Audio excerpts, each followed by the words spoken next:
Is that better? There we go. Thank you. Old mod, looking out for your boy. Thank you, man. I didn't even notice. Thank you, thank you, thank you. So sorry. So sorry. I had to install updates on my computer, and I guess it caught me slipping, I guess, a little bit. It made me it made me have to change some things, I guess, and it kicked my microphone off. I don't know why I did that. It's kind of random. I just hung this pawn, which is fucking awesome. What the fuck am I doing? Just gonna do this. I'm attacking the knight.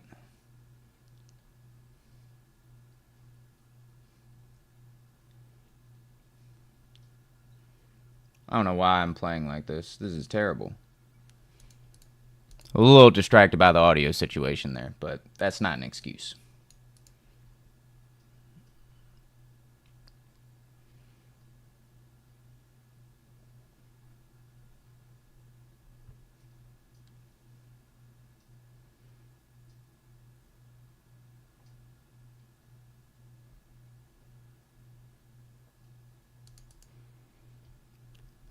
How are you guys doing tonight? How's it going? How are we feeling? It's closest to Friday. It's been all week.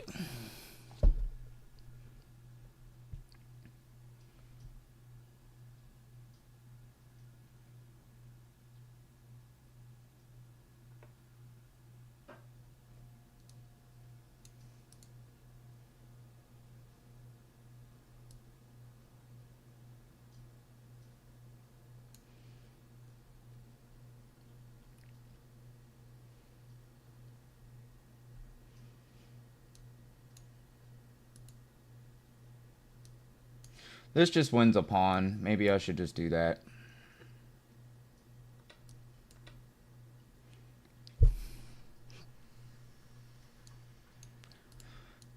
So it'll probably push this pawn. I can do that.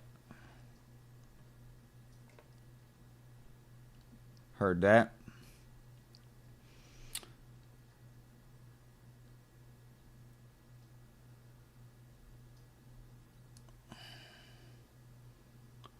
If I go here,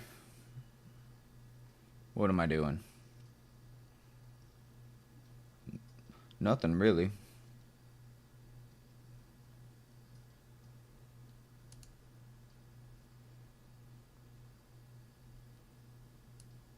I'm gonna do it. I don't know what I'm doing tonight. I'm having a lapse in judgment on the chessboard. But we're gonna play like this. Bro, it's been so long. You promised me emoticons. What's up, Compsy? Where you been at, dude? Holy crap. Long time no talk. Where you been at, dude?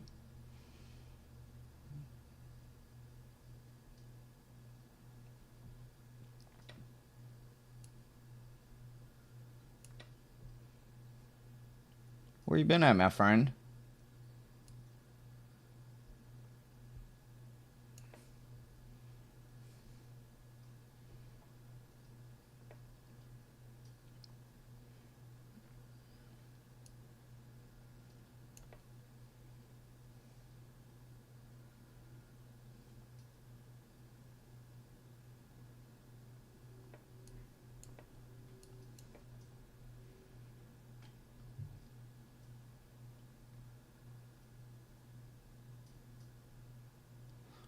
I don't know why I did this. I'm literally hanging a...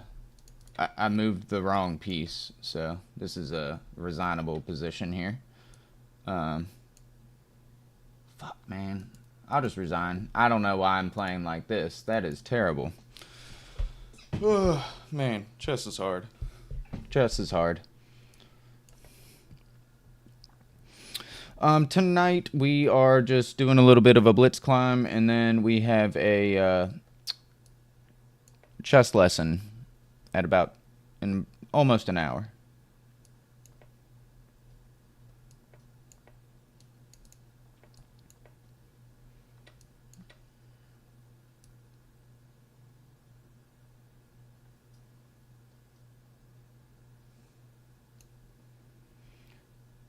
This is a bad move by me, pushing e5, but it ends up being pretty fun if they fall for any of my traps, and I end up either checkmating them or usually just getting a better position, but we shall see. That's a crazy move.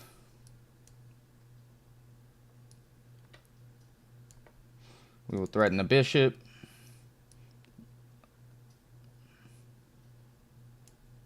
I could take the knight. I got a lot of things going on here.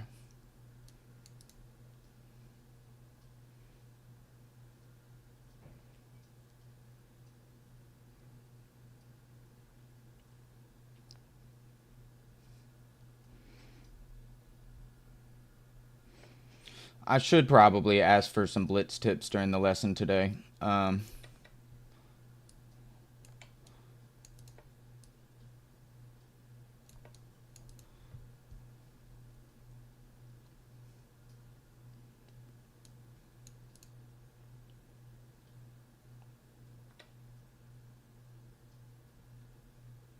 Fair enough. Fair enough.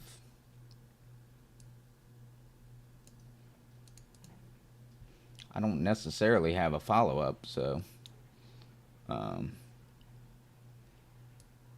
got me there, Charlie. Was he going to take this next? Is that his plan?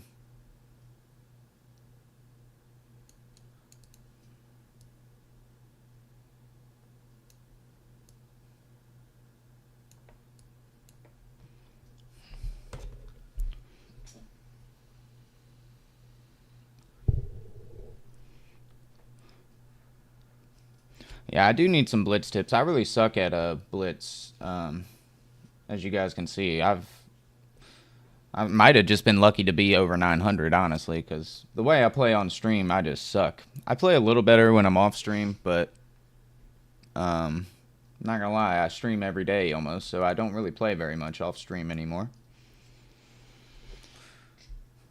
But I do notice a little difference when I'm off stream versus on stream. Excuses. You left me, Compsy. Twitch say hi to YouTube. YouTube say hi to Twitch. You left me, Compsy. No love. There's no love. I don't know why.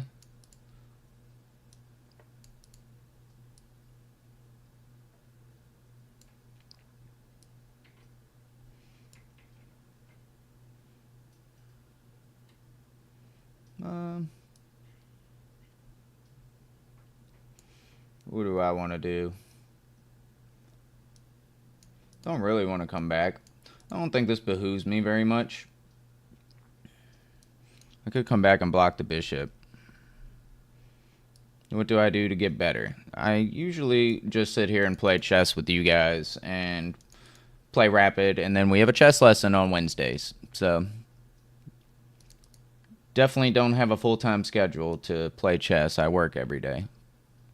But we do what we can.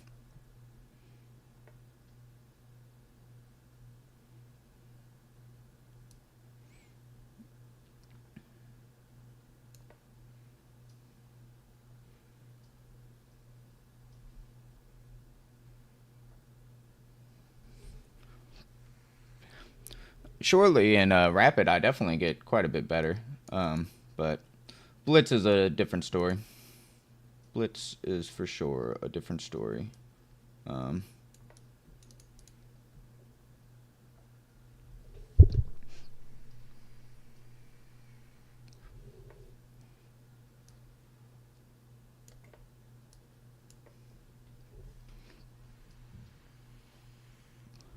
down to trade pieces. I'm up a whole piece, so if he wants to trade, I think I'm cool with that.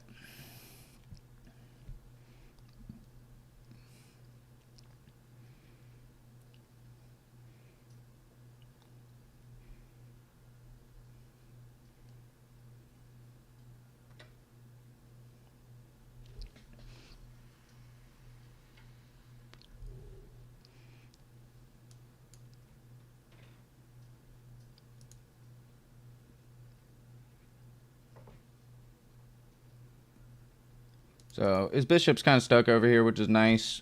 We are up a piece, so I just want to trade all the pieces down.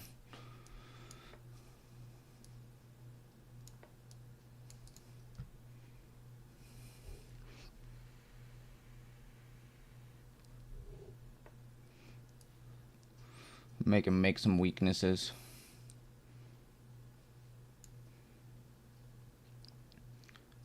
If I can.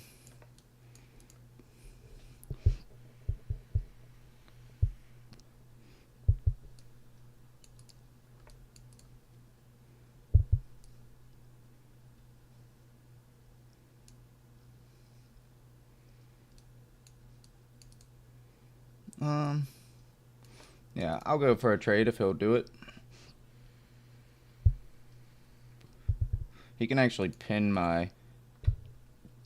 Okay, I'm about to say, he can... And he can do it now. So if I take that, he can do this. I'd have to go here. Still up 2 pieces for a rook, but...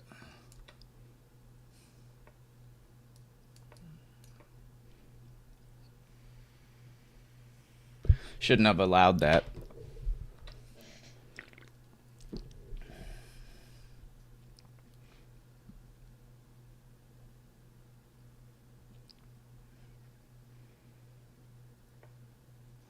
Alright, so what we can do is start getting in here like this.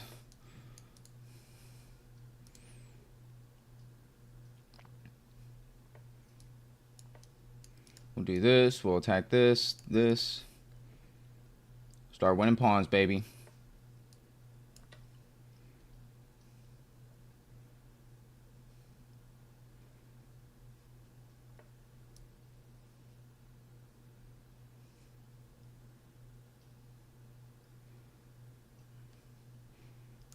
Where do I want to go with the bishop?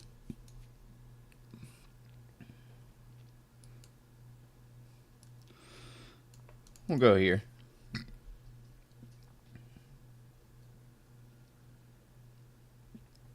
He'll probably put his rook here to try and win this.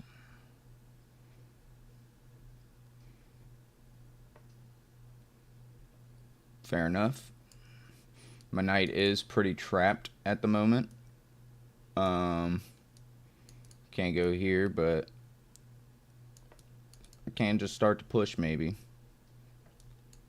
My bishop is in the wrong place. I should come back. Move my king out.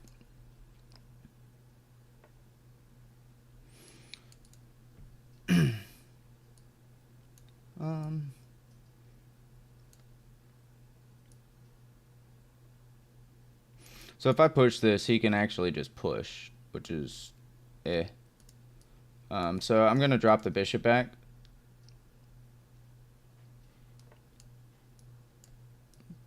Throw the pawn forward.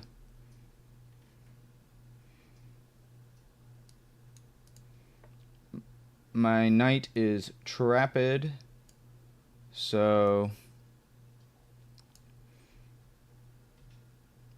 probably just going to lose this game, but that's okay.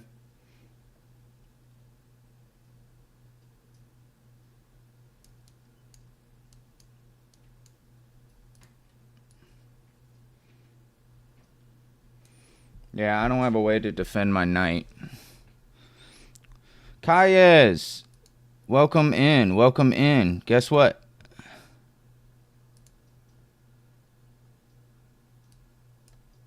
You are too, my friend. Now, what I need you to do is don't ban everyone. That's not the job, right? It's just when you're here, you're a well-natured person. I just want you to be yourself, and that's all that I can ask for, so...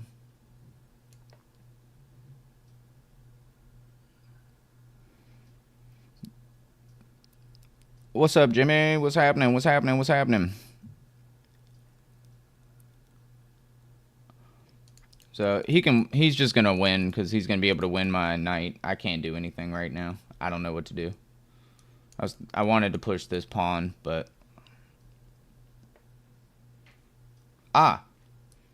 he's not doing that. So if he takes, I'm actually gonna take.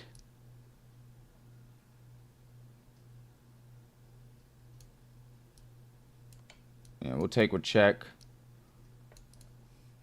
And I can give this check and win that pawn.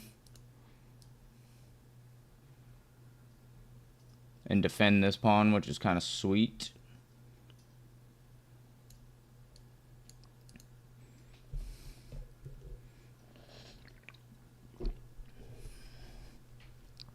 Kaez, you have made it. Yeah, I was waiting for you to jump in the chat. Actually, I had asked Nikki who he thinks should also be a mod, and he had recommended you. So I agreed with him. And yeah, that's what happened.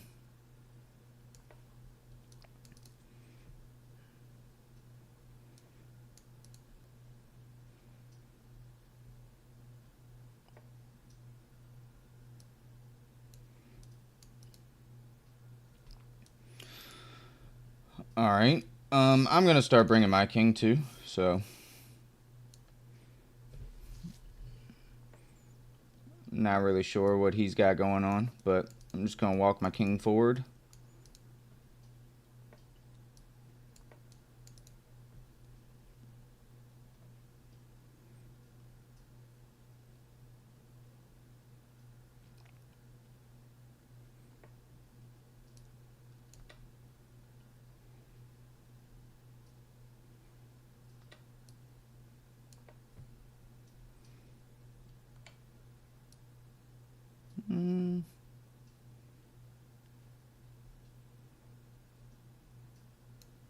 So if I go here, I can get in, which is kind of what I want to do. So he can win that pawn, I guess, and I'll have to move my knight. I don't want to do this, but I should be able to win his pawns too, maybe.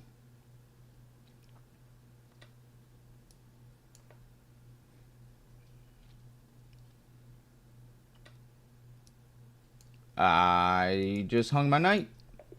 Damn it, man. So hard to win when we're dilly-dallying and being silly. Ah! I know. You're telling me, dude. Gosh. What's up with this guy? Oh, man. Let's play a London. Let's play a Joe Baba London for fun.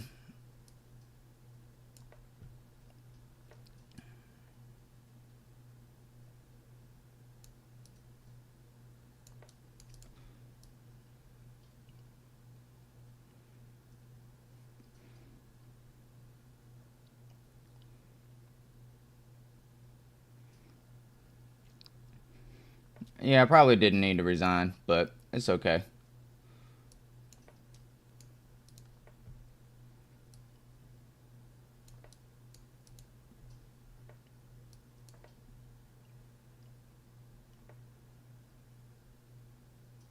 Yeah, so this guy sucks at chess, basically, is what this is, which is good, because I need somebody that blows at chess to be able to play and win.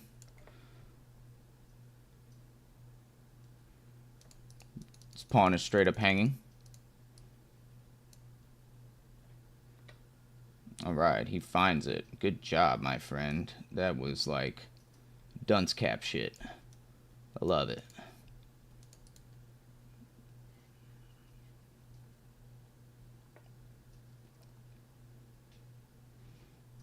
Alright. I'm literally never going to win a game of chess, so it's awesome.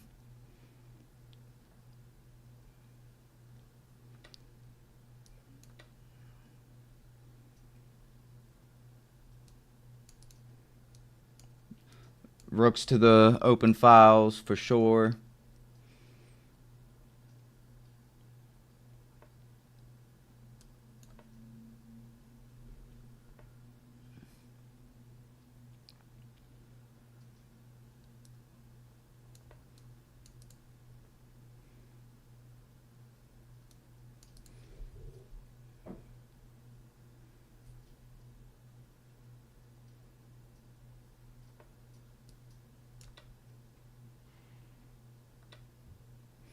Right.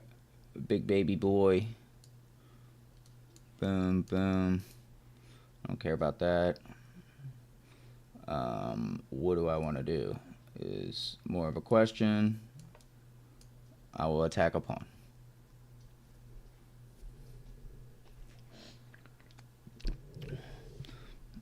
Thank you, Ash. I appreciate you. What's happening, man? How are we doing? How are we doing?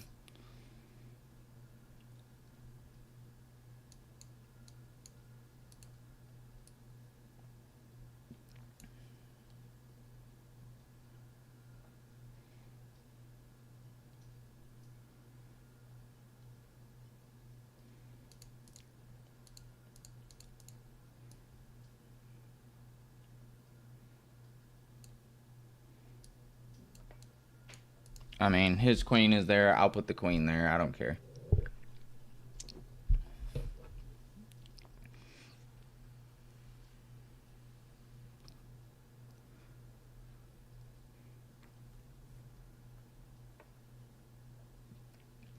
All right.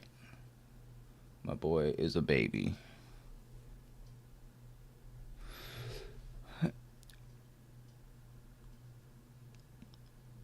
Yeah, I'm not winning much ELO, which kind of sucks, but it is what it is, I guess. I don't have much room to complain. I can't go there. That just hangs a piece.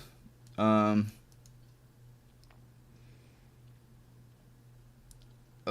love chess. What the fuck do I want to do?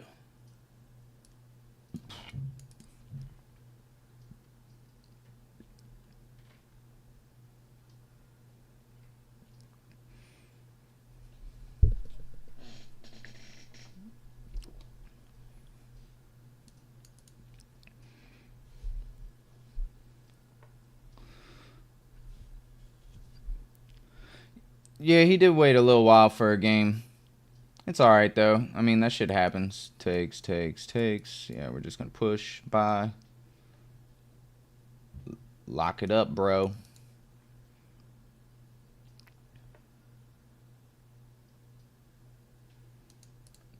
Where you want to go? Here? Here? Can't go there, so.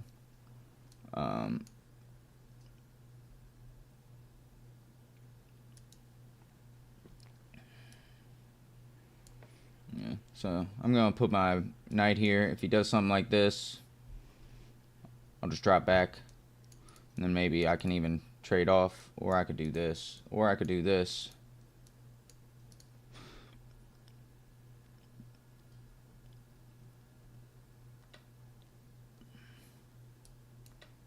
Yeah, I don't care about that.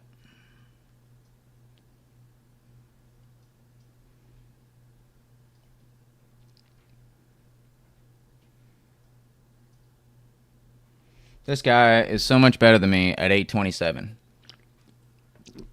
How? How? I will never get that shit.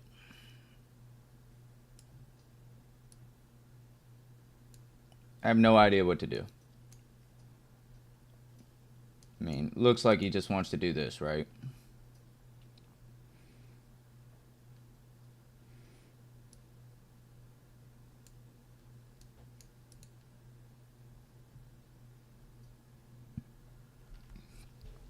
$1,700, $1,100. That's awesome. He's better than you in this position. Oh yeah, I'm sure he is. I do not feel confident about this at all. Yeah,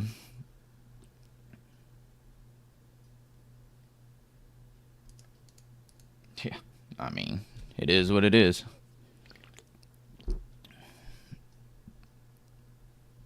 Pin the queen and rook. How are you going to pin the queen and the rook?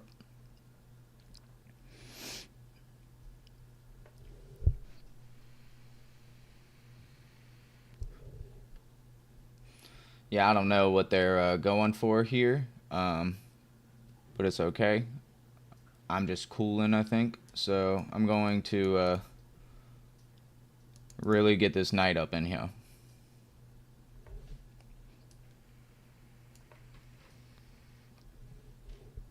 Right now we're not playing viewers. We're just trying to lose some ELO tonight. It seems like.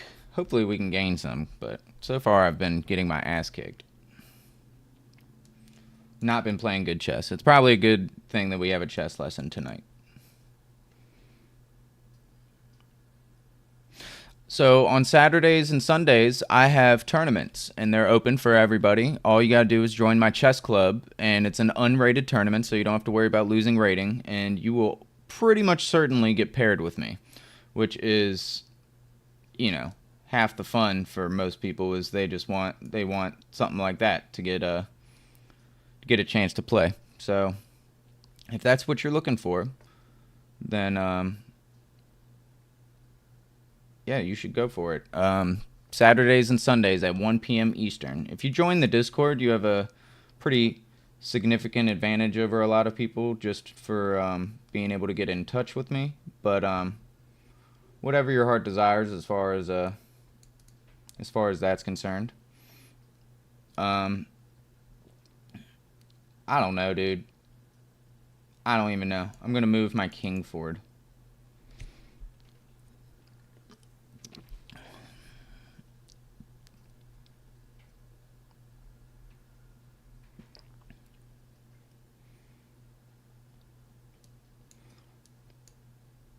Takes. We don't really want that, right?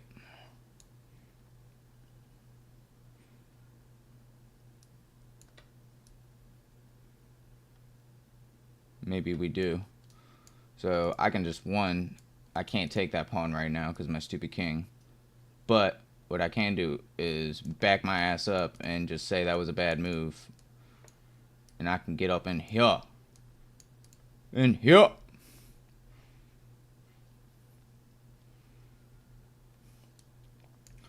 That looks awesome.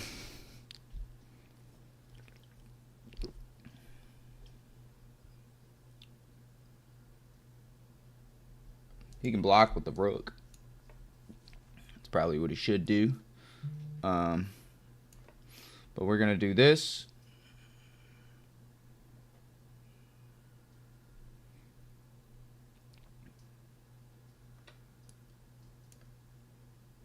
And just lose the whole game. I fucking suck at chess. What is wrong with me? Just can't do it, dude. I'm having a rough day today. How many games have we lost? Like 4? 3 or 4? God damn. What is wrong? Tighten up, tighten up, tighten up, tighten up. We got this. Focus.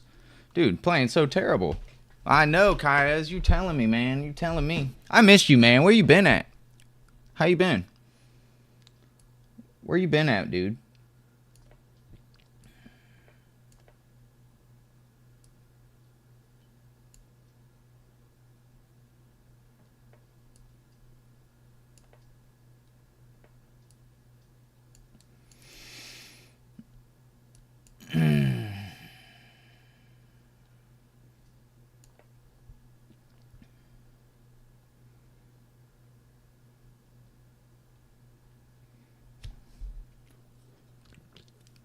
Don't resign? Normally I don't resign, but here recently I've been just getting my ass kicked. And more of my resignations are just from me being frustrated. But you're right. I should not be resigning. I should be sticking in there. Because there are some games to be won. People get kind of complacent and think they're just crushing, and then they end up hanging a piece or something. But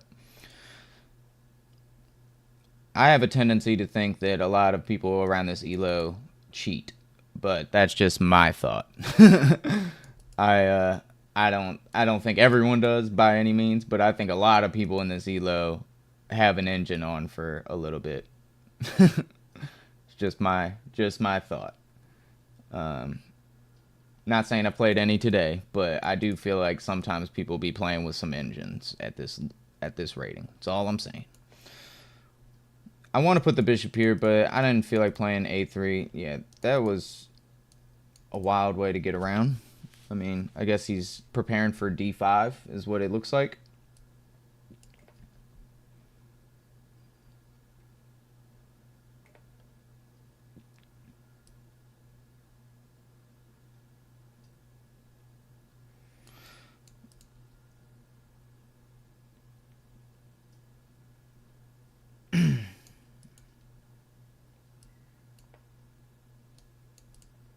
So now I kind of want to get my bishop back over here.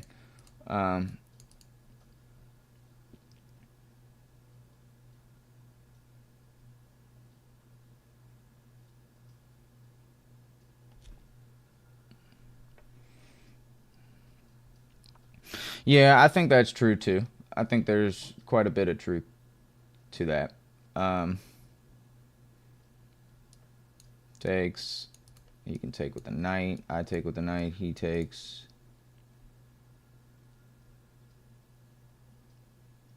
I'm also not calculating a lot, and I should be. So takes with the knight, takes with the knight.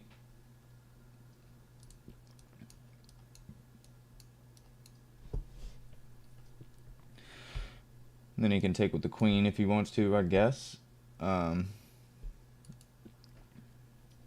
Or I could just push. We'll just push. Fuck it. All these closed positions that I keep getting in.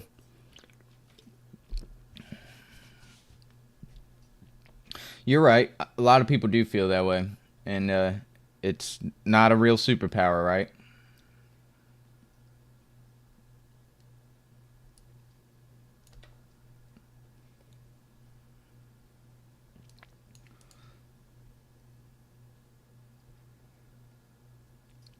So he's going to take with a pawn, and I'm going to need to move my knight, which is okay, I suppose. I don't love it, but it's alright. I don't want to go here, really, because if he takes, then I take... I mean, is that bad?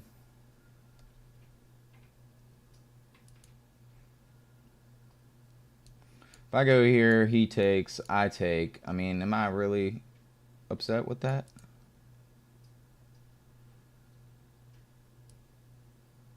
But what am I doing here is the actual question. Is like, I mean, I'm not really doing anything, right? So maybe we just don't care about that, and we continue pushing. Stop his knight from trying to go places. His knight can go here, and then maybe I'll just back up. My bishop is a little vulnerable here. Oh, I just hung a knight. Why the fuck am I doing? I have no idea, guys. No idea. We're going to sack a knight, apparently, because I saw that, right? The whole time. I saw that the whole time. Oh my god. What am I doing? I had to move my knight. I don't know what is my problem right now. I'm like foggy. What's happening, man? I'm playing too slow, but I'm playing like an idiot, bro. Look at what I just did. I just hung a whole night. Why? It's a positional sack. A pawn for the knight. Fuck it. Yeah, that's what it is. That's what we're doing. We're going with that right now.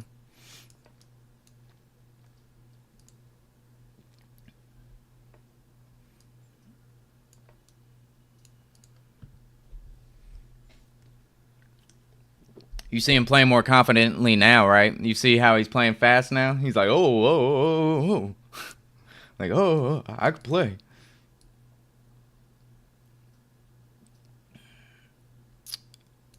I want to trade.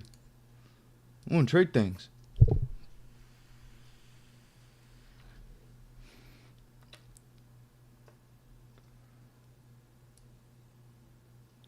What does he want to go here? I mean, dude, why? Why? It's just obnoxious. This check, does it do anything? Not really.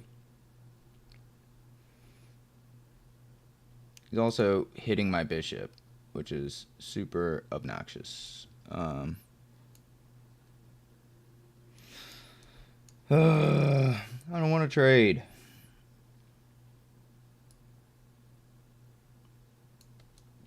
The game gets so easy for people.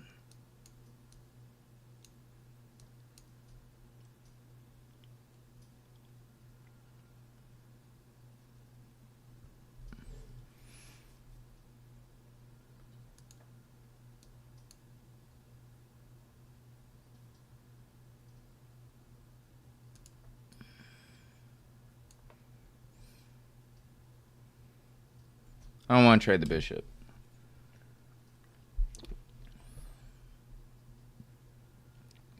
I want him to fight for it. He can actually go here. I'd take... Yeah, never mind. He can't go there. Thought for a second he could. If he goes here and I take, actually, he has rook here.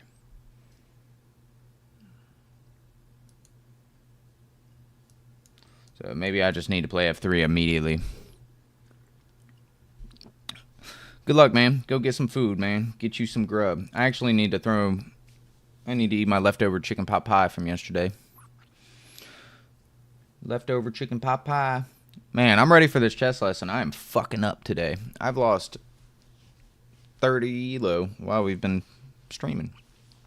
20 ELO.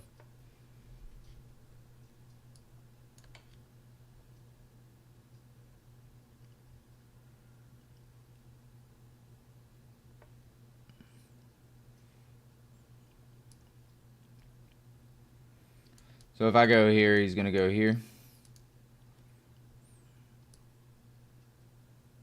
If I go here, he's still going to go here.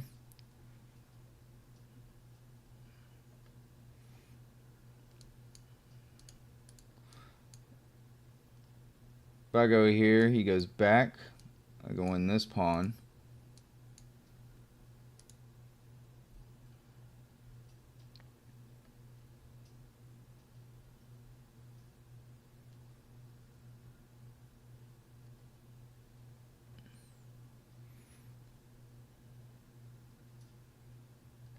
So if I go here, he goes here. I take this. Is that worth it? I don't know. We're going to try. I only got a minute.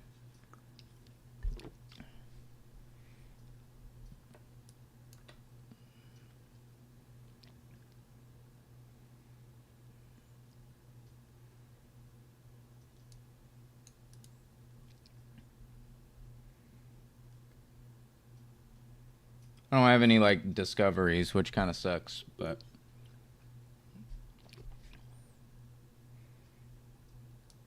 This technically would be a checkmate if he leaves this.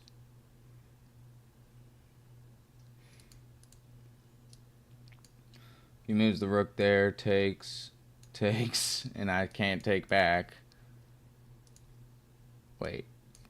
Takes, and that's check, and then I could take. That would be cool.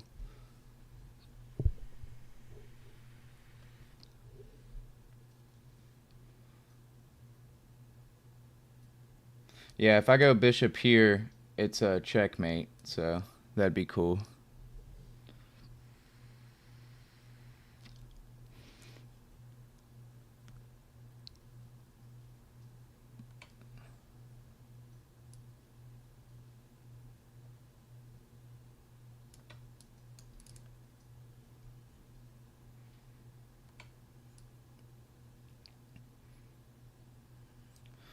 So if I go here, he can actually take that, and it's like checkmate. So I need to go this way.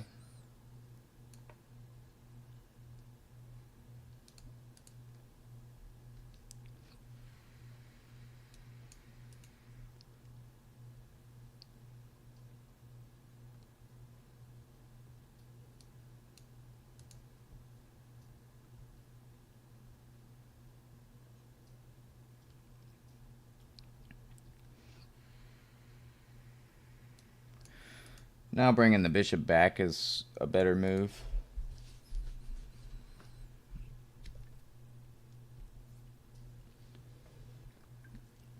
If I go bishop g7, he can actually just take with the king.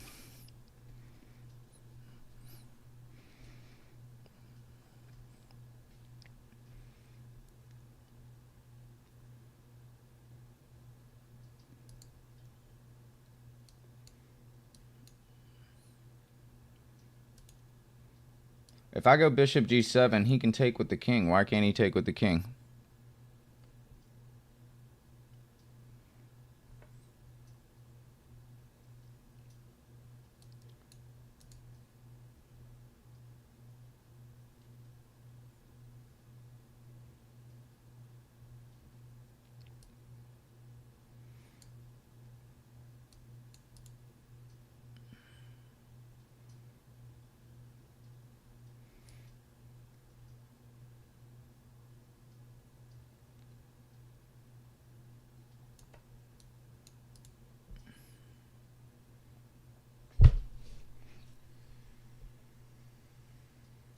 I'm going to move the king to get the rook over. If he moves the bishop here, I'll take, and it's check. So I'll trade.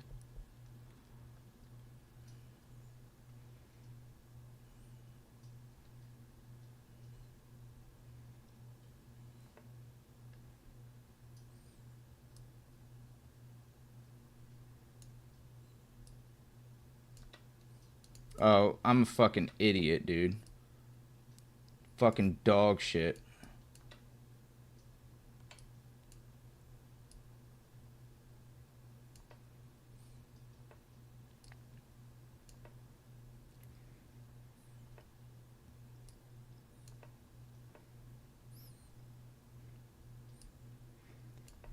Look at him now, boy. He's confident. He's confident. Got that confidence, boy.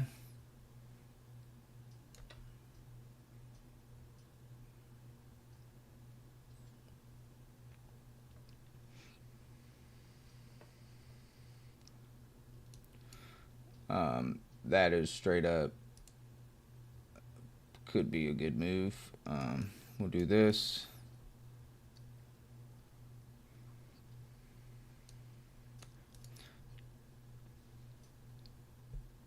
He's confident now. Oh, I just hung my rook and he fucked up.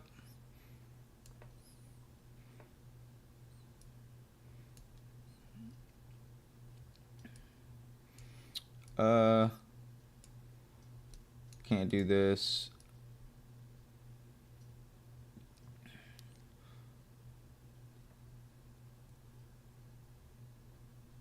Can push the pawn. I'm just doing it.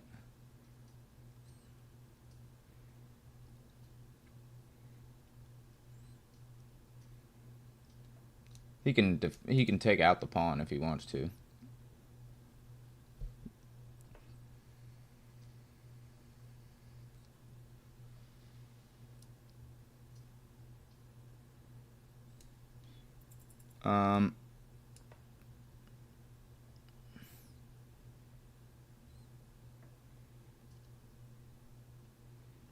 Moves the queen here. I don't know what I do then. I'm actually losing my rook then. Whoopsies. Yeah, if he moves the queen there, I lose my rook. So, I'm sure I'll find it.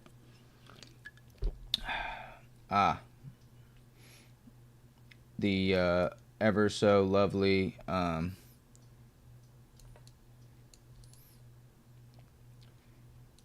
can do that to save my rook, I guess.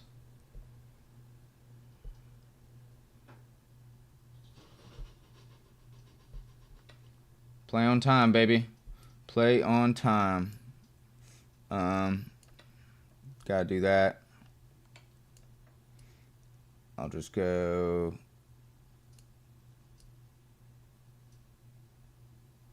here, I guess.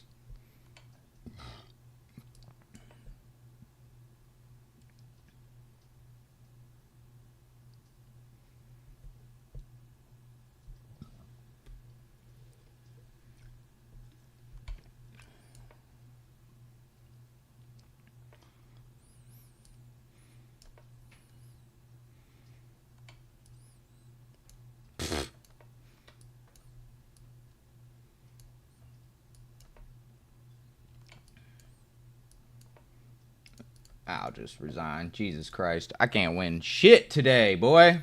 I fucking suck. Ugh. Excuse my French, guys. God damn. I am so bad. What is fucking wrong with me? Why can't I win a game? I don't know what's wrong with me.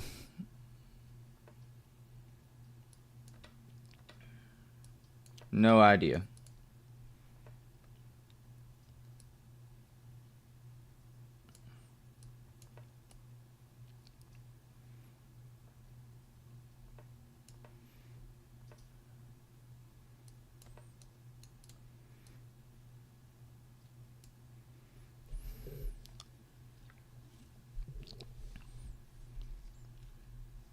I don't know why I didn't do anything. I fucking suck in that game. That was terrible. I'm so upset about that game. That is terrible. We have our chess lesson here shortly, about 10-15 minutes, so. Yeah, I need to, like, sometimes when I stream and I start losing a bunch of games, I just keep losing them throughout the night, and that is, like, not what needs to be happening, so I need to, like, not do that. And I do it a lot. And it should not be like, okay.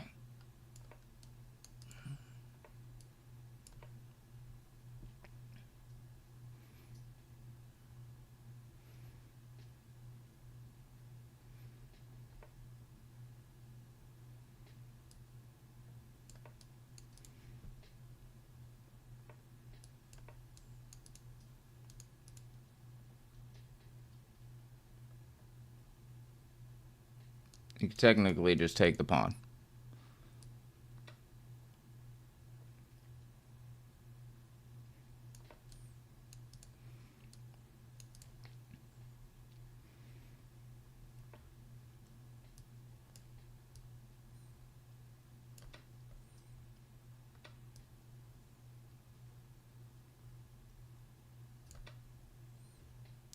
He's going to go here. Slide the king over. I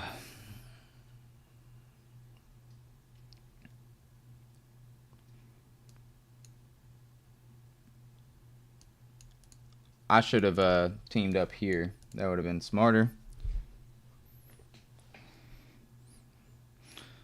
Yeah, you're right. I'm getting a little tilted, so I guess I need to calm down. You're right.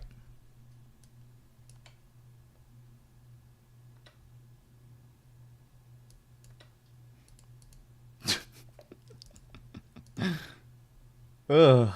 Moving on. Fuck, man. Fuck. What's happening, man? What's happening? I'm over here dying.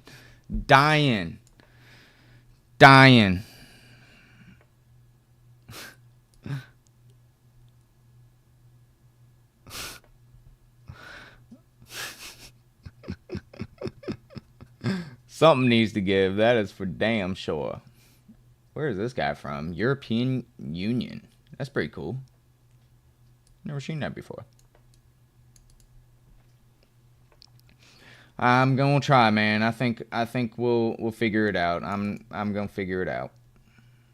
So he's gonna push. We'll do this. Fuck that bishop. We'll just do this. Yeah, chilling.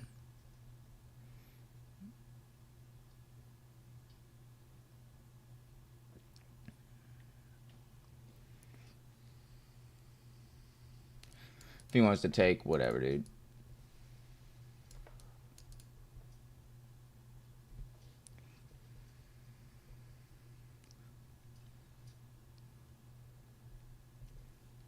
He'll take, I can take, and then if he takes, I take. Should be alright.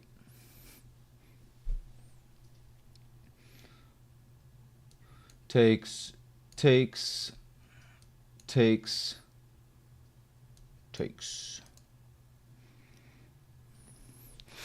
I played the Caracan for a while. My coach wants me to play this Dragon Sicilian, and not gonna lie, the London and Caracan served me well. Even if I was playing bad, I know where the pieces go, and like I know what I'm doing. I'm fighting for a pawn usually. This is a lot different. So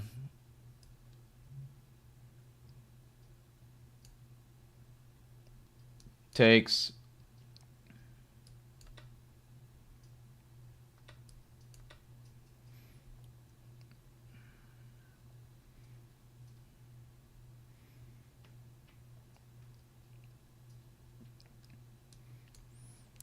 Rook to E8.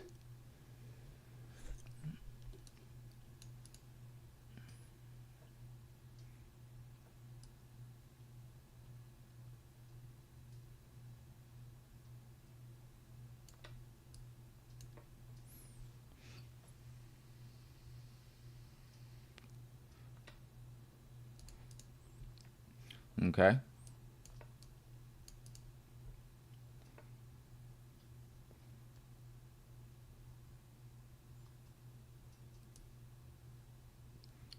And I can't do that. Can do this though.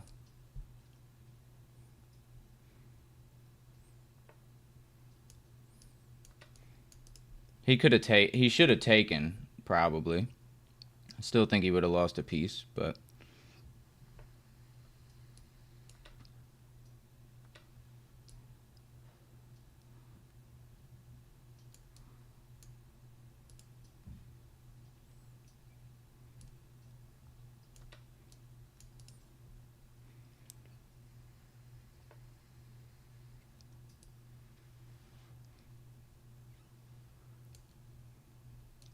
I can bring the bishop back. I could bring the bishop here. If I bring the bishop here, though, and he takes with the knight, I'd need to take with the queen to cover. So, let's do this.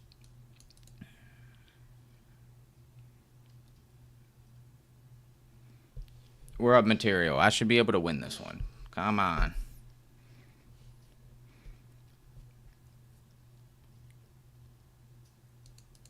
My bishop is kind of loose. This bishop would like to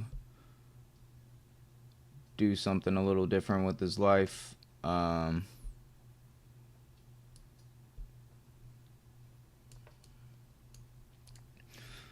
we'll develop our last piece. If he puts his knight here, I need to be careful. If he puts his knight here, I'm taking the queen. So that's number one.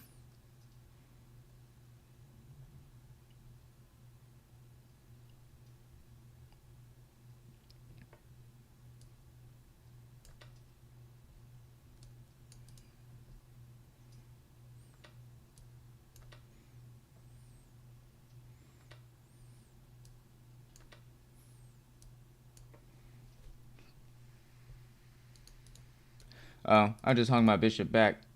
Woohoo! Whoop-de-doo! That was awesome. That was fucking awesome. Why'd I do that, man? I'm getting tilted. I need to calm down. Literally, there is nothing wrong.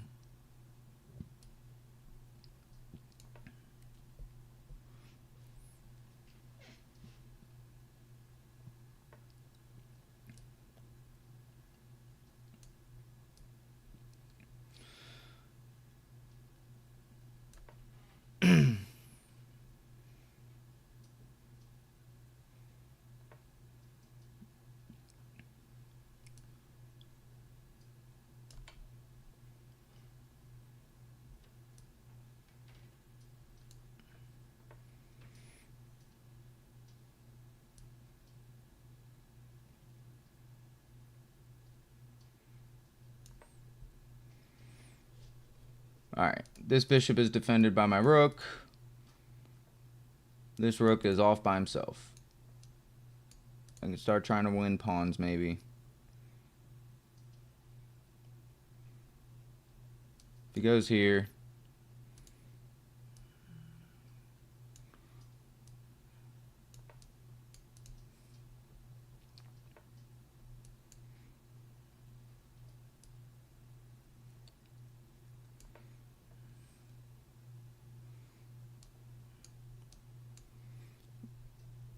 I gotta be careful because I can get checkmated over here.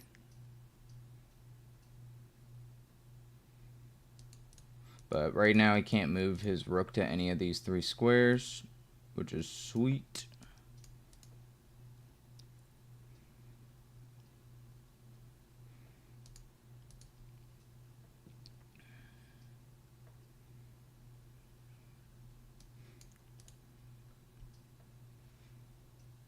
So I'm threatening this pawn. I can move the rook to b2 if I want and try and maybe put pressure on this pawn still.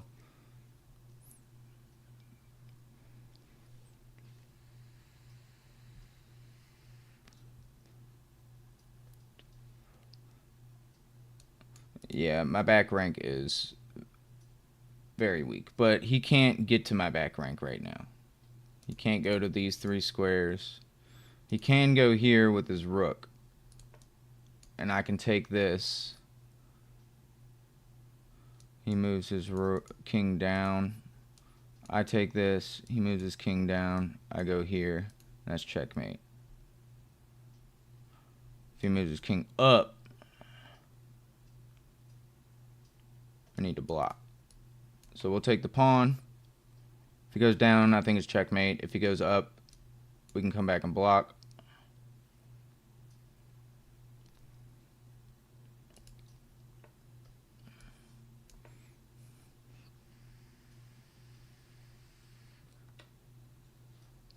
No, we can't. Fuck, man. Ugh. I'm never going to win a game. Never going to win. Never going to win a game. Fuck, man. I literally can't do this. Today is not my day. Y'all are watching me more tilted than I've ever been in my whole life, probably. I'm super annoyed right now at chess.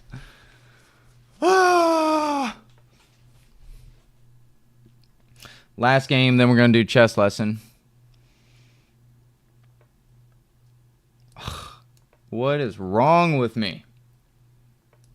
Literally never in my life have I, like, played this many games in a row and been, like, so annoyed by it. I'm really annoyed right now.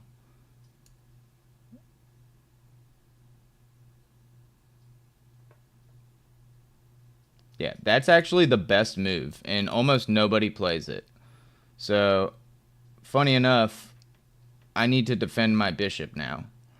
And there's not an easy way to do it. If I do that, he can actually just push the pawn. Coming back is like the better option. This is an actual mistake. And this guy, for some fucking reason, is 862 and knows that it's a mistake. So, that's awesome.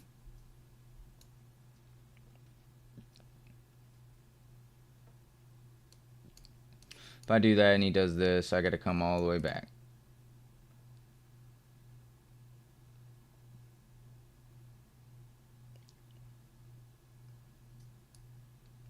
Yeah, it's not going to get trapped because his next moves are going to be takes. So, and then he's going to take with the bishop. He's going to win a pawn. Yeah, if I go g3, he's going to do this, and then he can't win the pawn. So, we could play wild like that. Fuck it. Let's do it. I've already lost so many games. What do I care? Yeah, what do I care? Fuck it, right? He's got a super strong potential dark squared bishop. I got fucking nothing, but we'll go for it.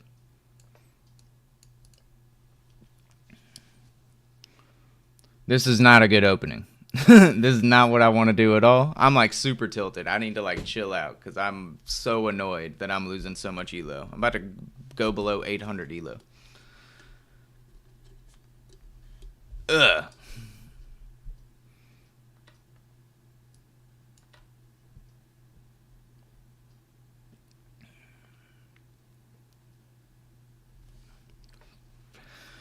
I hope so.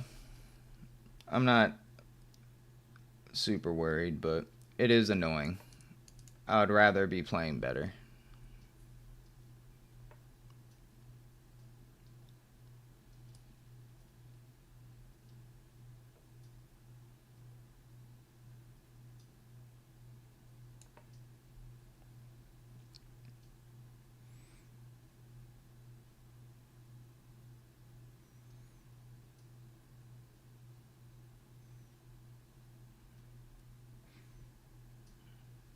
$780. Yeah, I don't play usually and lose this many games in a row, so I'm pretty like like right now. But it's all right. I'm keeping it together. I'm just pretty annoyed. I don't know why this happened to me today, and it's been like a week-long thing. I think some of it is I'm just tired and I'm streaming a lot, and I don't know. I don't know if that's like an actual excuse or if that's just like what I'm telling myself, but I know that a lot of it is because I feel like I'm like doing this a lot, and it is hard to do it sometimes on stream because I get focused on the chat and like trying to hang out with y'all and stuff too, but that's not what's happening right now. I'm actually just playing really bad. So there is an old saying that just don't get mad even. Yeah, I mean, I get it. I don't know.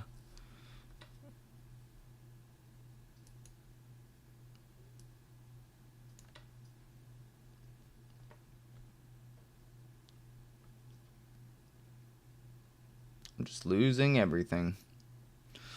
Losing everything.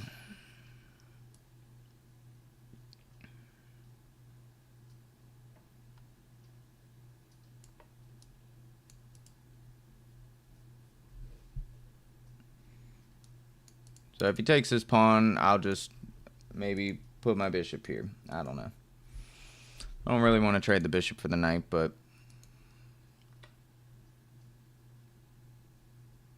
okay.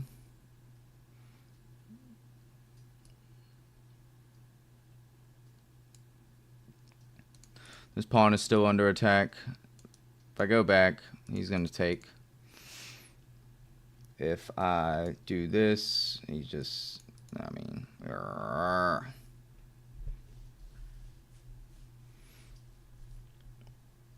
it gets so much worse.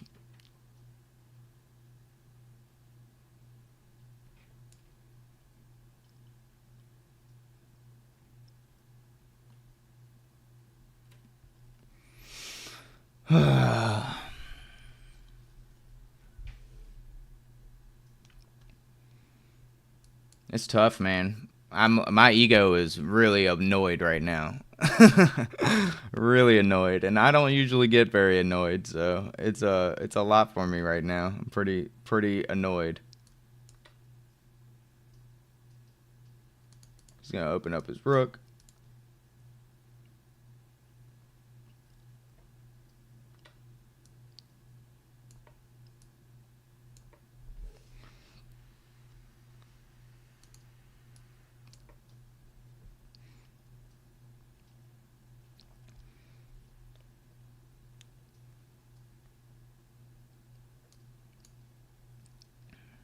Shit is annoying. I play like amazing 800s and 900s who can just outplay me every game. Some of it is me, some of it is them. But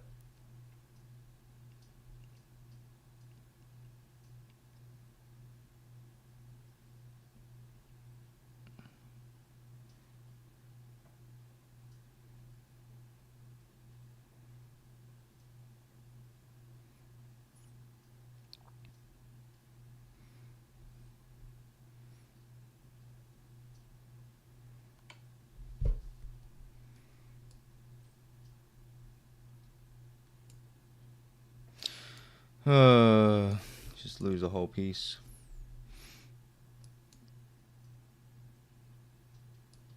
Fuck it. We'll just lose everything today. I don't give a fuck anymore. I'm so fucking annoyed. God fucking damn it. Yeah,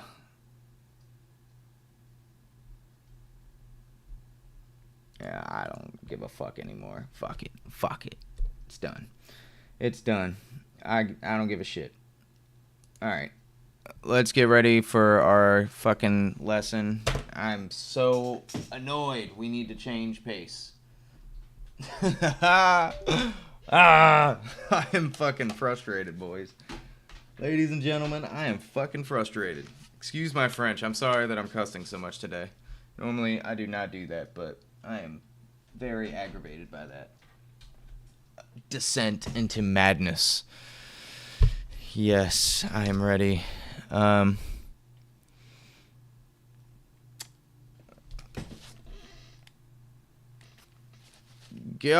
I hope you guys have enjoyed watching me suffer a little bit, because I would hate to hear that y'all hate watching me suffer. I would rather hear y'all enjoy it. I actually don't know the topic of tonight's lesson. It's part of the fun of having my lessons. I leave it up kind of for a surprise. It's even a surprise to me. But let's join the call. Hey, what's up, dude? How are you? Oh man, I am so tilted from playing Blitz, but I'm all right. Really? Oh dude, it's been terrible, but it's Man, we're here. he was bad, man. It's all good, man. But how's the chess been in the rapid section? How's that been? Cool. Good to hear. Good to hear. It's You don't been mind me streaming this lesson, right? no, it's all right. I'm streaming too. Okay. Cool. Cool. Yeah, So what were you gonna say? my rapid has been all right. I played a lot less games last week than I normally have because I kind of took a break, a little bit, Got it. just to clear my head. And since I've come, I streamed a lot, but I had some other things going on in the background, so I took a little break from rapid for about 4 days, maybe 5 days max. I think it was 4 days, but yeah, and it was nice. I enjoyed the break, but now I'm back on it. And I played a game yesterday, and I lost in a funny way. I was up material, but got basically checkmated. So Dude, that sucks. Yeah, that's the worst.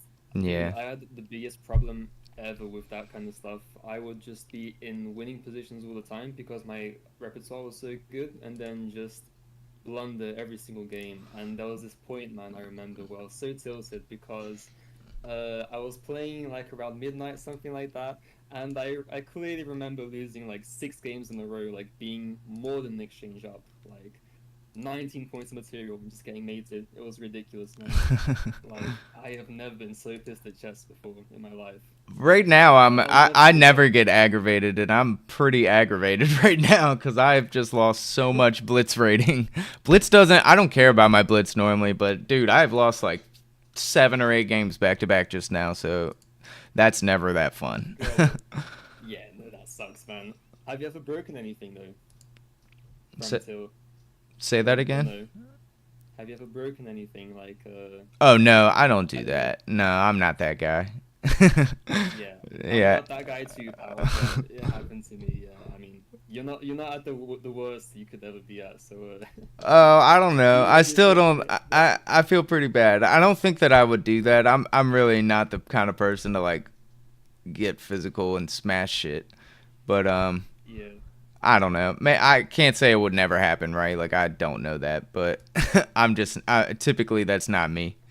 for sure, man. I just get frustrated like an insane person and just don't don't show the world. I bottle it up and and keep it inside Yeah, normally.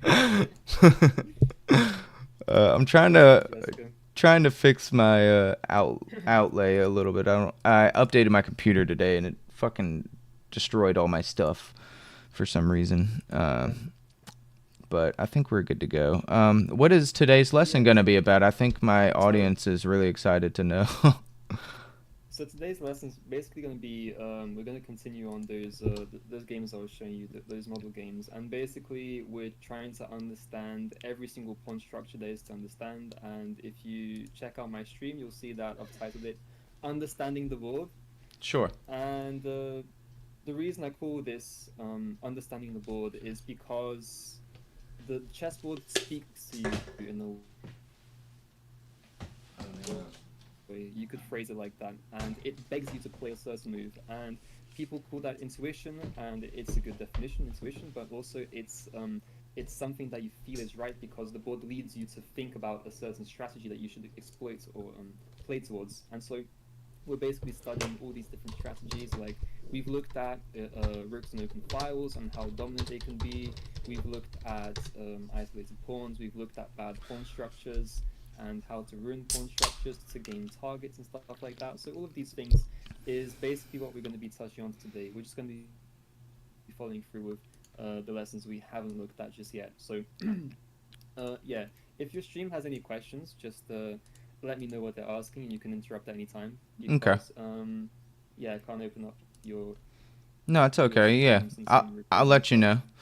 know. Um let me Okay. before we start, let me go into our Discord and grab that Yeah, comment I made you make that has all your information in it cuz sure. I'm going to post that. I got to go way back. You talk to me way Perfect. too much. Oh, it's a joke. That's a Which is joke. good, man. No, yeah, I, it's a I'm joke. a dedicated chess coach. Yeah. Shit. Where is this? Did I go too far back? Was it after the Bruce Lee You're comment? about to get ghosted by me, bro. No, don't do that. Don't leave me. Everyone else does. Don't do that. Um, hold on. Where is it? Send me. Oh, there it is. All right. You made it funny because you said my name is Chili, and so when I copy it, I gotta like change it. Yeah. Um, hold on, guys. I'm gonna post Chili's information in here for you guys. Um, my coach's name is Chili. All right. And we will grab all that and we will copy it again and we will post this and we will pin it because people love pinned comments. Pinned comments are the best. We will pin this in this one as well. That way everybody can see how awesome we are because we have pinned comments and we have a chess coach. All right. We are good to go, my friend. Let's learn. Okay. Perfect. Are you in the study? I sent you the invite on Up chat. there it is. I see it. You should have it. Yeah, it was. I was a little slow. Okay. So let's kick it off. So we've looked at the balanced pawn structures. We've looked at space advantages, pawn structures. We've looked at open files. Today we're going to be looking at advanced posts, or you could say an outpost. And this is one of the most important concepts to know. And it's important because you can really get some really nasty strangles and chokeholds on some positions if you manage to successfully exploit an outpost, and so much so that you could make a knight be worth more than a rook, let's say, and just completely dominate the game from there. Some outposts could be even game winning, you could say. So let's showcase this, shall we? D4, knight f6. This is a game between Pickett and Smirin. C4, g6, knight c3, and we're going into a King's Indian defense. So this is all basic theory. People who play the King's Indian should be very familiar with all of this. And bishop e2, e5, castles, all typical mainline stuff. Knight a6 is a possible way to play here. Again, we're not really interested in the opening because it's not really focused on the opening. We're focusing on exploiting the positional aspects of the chess game. So we're going to skip ahead a few moves. Okay, this is kind of like the Gligric system where we get something going on. And here's the starting point. So here is the starting point. We get this position here, right? So by playing this way, White has been given the opportunity to create an outpost here. And now an outpost is, you could say, a square which is in the enemy's territory or in your territory, which cannot be defended by pawns. So if we're talking about your territory, this, for example, would be a hole for black, and this, for example, is a hole for white to exploit now, because we can play a move like pawn c5, like in the game, and we get this really nice control of the d6 square. And this is now an outpost, and the fact that this square can only be attacked by pieces means that it's a very powerful square to play for. Like, let's say we find a way to stick a knight over here. This is going to be a beautiful knight on d6, and if you're following the book that I've given you, which is the How to Reassess Your Chess by Jeremy Silman, the 4th edition, you'll see that he talks about the best placement for the knights, and the best place to throw down a knight is on the 6th rank. This is the best place because you're all up in their territory, you're hitting many things probably, and controlling important squares. So this is the famous octopus knight. So this is our goal now. We want to kind of exploit this d6 square, and of course black is playing for something else, and they're playing for a kingside expansion, as you can see, and gaining more space is a big plus for their position. So the idea here for black is they're going to try and push through, and if they manage to crash through by playing g4, which creates a contact point between these pawns, allowing to expose White's king, Black's going to be happy. But if we manage to place a knight here, let's say, and create some sort of confusion and disturbance in Black's position, then he will not be successful in pushing forward his agenda to attack because he'll be too busy defending against our threats that we'll be making. So it's kind of like a tug of war in a sense where both are trying to push their agenda, and it's a matter of who will come through victorious from that battle. So this is the what the chessboard is telling basically. This is the story we're playing for. So following the logic here for black, black really wants to expand on the king side and really get through to this this contact point here, which is this g4 square. So very logical move here is to play f4, and now this bishop has a bit more line of sight, and there are many ideas in the King's Indian defense where it's very typical and thematic for the bishop to sacrifice an h3 and just bust everything open. So this is a very common idea, and yes, it does come at the cost of making this bishop bad. Second, it does make this bishop quite bad in the diagonal because you've closed in the bishop. So this is something you wouldn't do, let's say, in our Sicilian game plans, because we don't want to close this down, and we don't have a big kingside attack to play for, which is kind of the justification for closing down this bishop. And the bishop will try and find life on a different diagonal. Maybe it will have a defensive purpose by playing like bishop to f8 and controlling this outpost square a bit. So this is okay for black to do and play this way. Anyways, we're following the theme, and we need to move our bishop back because it's attacked. So the logical square here is to go to bishop c1. And bishop d2 isn't really that great because the bishop will serve the same purpose basically on this square and this square. So if we're going here, well, the knight's occupying this square, so it's not very good. The bishop doesn't want to sit here because there's not much of a scope here. So the logical square to place the bishop is on this square. And sometimes you need to think like this, like many moves ahead, or not in terms of just pure calculation, but think about it in an abstract way where you just pick up a piece and say, where would I want to place this piece? What would be the perfect square for this piece?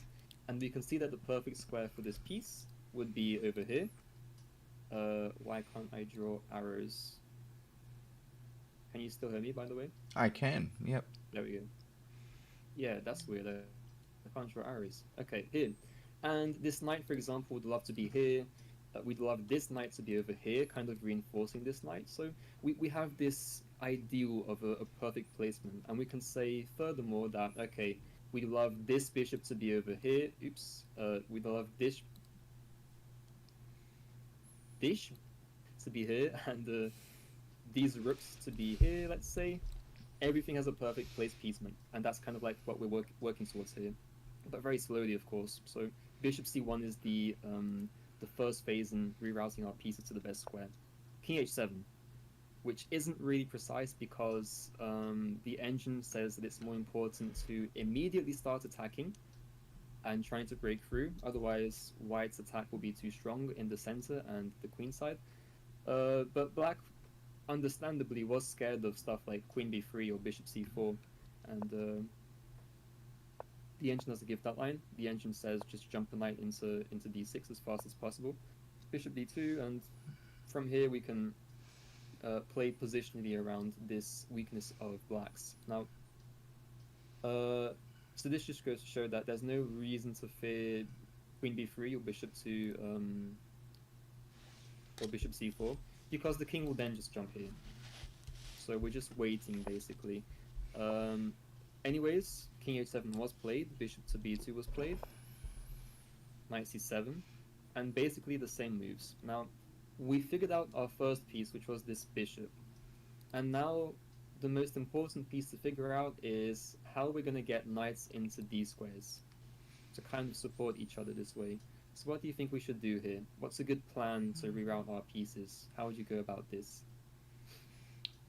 Well, you could immediately just play knight d2 to try to get him eventually over to that square.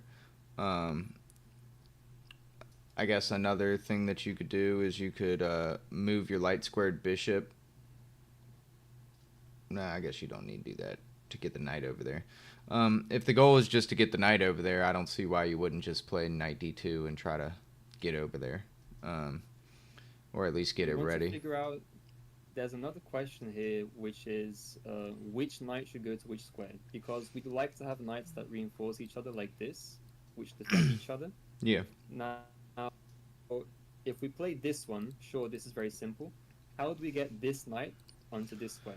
Well, you'd need to probably move your queen so that your knight could go to d1, and then you can play... No, hold on. Wait. No, excuse me. You need to move your... Hold on. Yeah, you move your queen. Yeah, you move your queen, and the bishop on b2 is actually on a square that would help the knight get to c4 also. Another way to do it is, I guess, to play knight to a4 and then move your dark squared bishop on b2 so that your knight can go there to get to c4. I'm liking the thinking. Yeah, this is exactly what you need to be doing, which is figuring out the most effective way possible. And we see that any kind of maneuver with this knight jumping like this will lead to this knight having to move other pieces around, like let's say this bishop or the queen or this bishop. Yeah. There's actually another way to move these pieces around, which is very counterintuitive, because people say that if you're moving backwards in chess, it's probably a wrong move. Yeah. But this is very common in the King's Indian. It's very common to move backwards, and knight to there's b1. Ideas. Yes, knight b1, and then from knight b1, you also have a knight on f3, which adds pressure to the e5 square automatically through bishop and knight. So this is even more efficient for attacking ideas. So if you're looking for something more aggressive, this would be an idea. It's strange to say aggressive and go backwards in chess, but this is actually the case here. So, and we're going to reroute, and this knight has a very simple and clear path in so c4, right? We can play knight d2 as well. We found our way to organize our pieces. Knight e6, and yes, this is a process that takes a lot of time to figure out the best way of rerouting your pieces, and this comes firstly from experience and playing lots of chess, and mostly I'd say playing longer time controls is best, because if you play longer time controls, you can really figure this stuff out and really like increase your chess knowledge exponentially, which is why I'm such a huge fan of classical chess, and which is why I'm such a huge fan of coaching students who play over the board. That's really like my favorite thing to do, analyzing those longer games which have just so much more intensity to them and thought given into them, which makes it a way higher quality game. So here we go, knight c4, we're playing for these plans. And notice that I said that these were also holes that that black can exploit, and look at what they've done. They've placed the knight here on d4, which is one of the squares that cannot be protected by any of our pawns. So this means that his knight is very strong and powerful. Now, you may be wondering why we are not taking this knight immediately, since it's so strong and we've opened up an attack. So we played knight c4, now we've got 3 pieces, we're threatening to win a pawn here, but we could have taken in this position as well. Now, the idea would be kind of more or less the same. We take and separate these pawns, say, sorry, you guys can't stick together anymore, and then knight c4. What would be the problem here? Well, the problem here is they have this really cool resource, which is knight e5. And now it kind of doesn't matter that the pawns are split up, because both of them are threatening to just jump into our position. Like d3 is very dangerous for us, and f3 is even more dangerous because it may just open up our king and allow for a huge attack. So in this position, let's say we ignore the threat and say, well, you've given us a pawn. This is scary. Like this, if you're not scared, you have a discovery check. Yeah, knight to f3 is just game over, right? I mean, it's not game over, because you do have, I'd say, a good amount of material in compensation, but yes, you do sack the queen in this line. And if you think about this, if you're sitting around the 1800 to 2000 level in the chat on the stream, then I mean, think about this position. What are your real attacking possibilities here? How would you go about an attack here? Because I mean, all that black has to do is find a way to push these pawns and activate your pieces, activate their pieces, before you can get any sort of compensation throughout this. And notice that this isn't even that easy.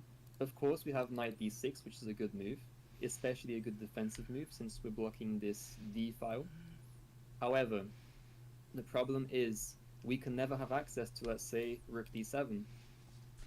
So how is our attack going to formulate itself? And you'll see that, let me throw on the engine actually, the engine gives this minus 0.2.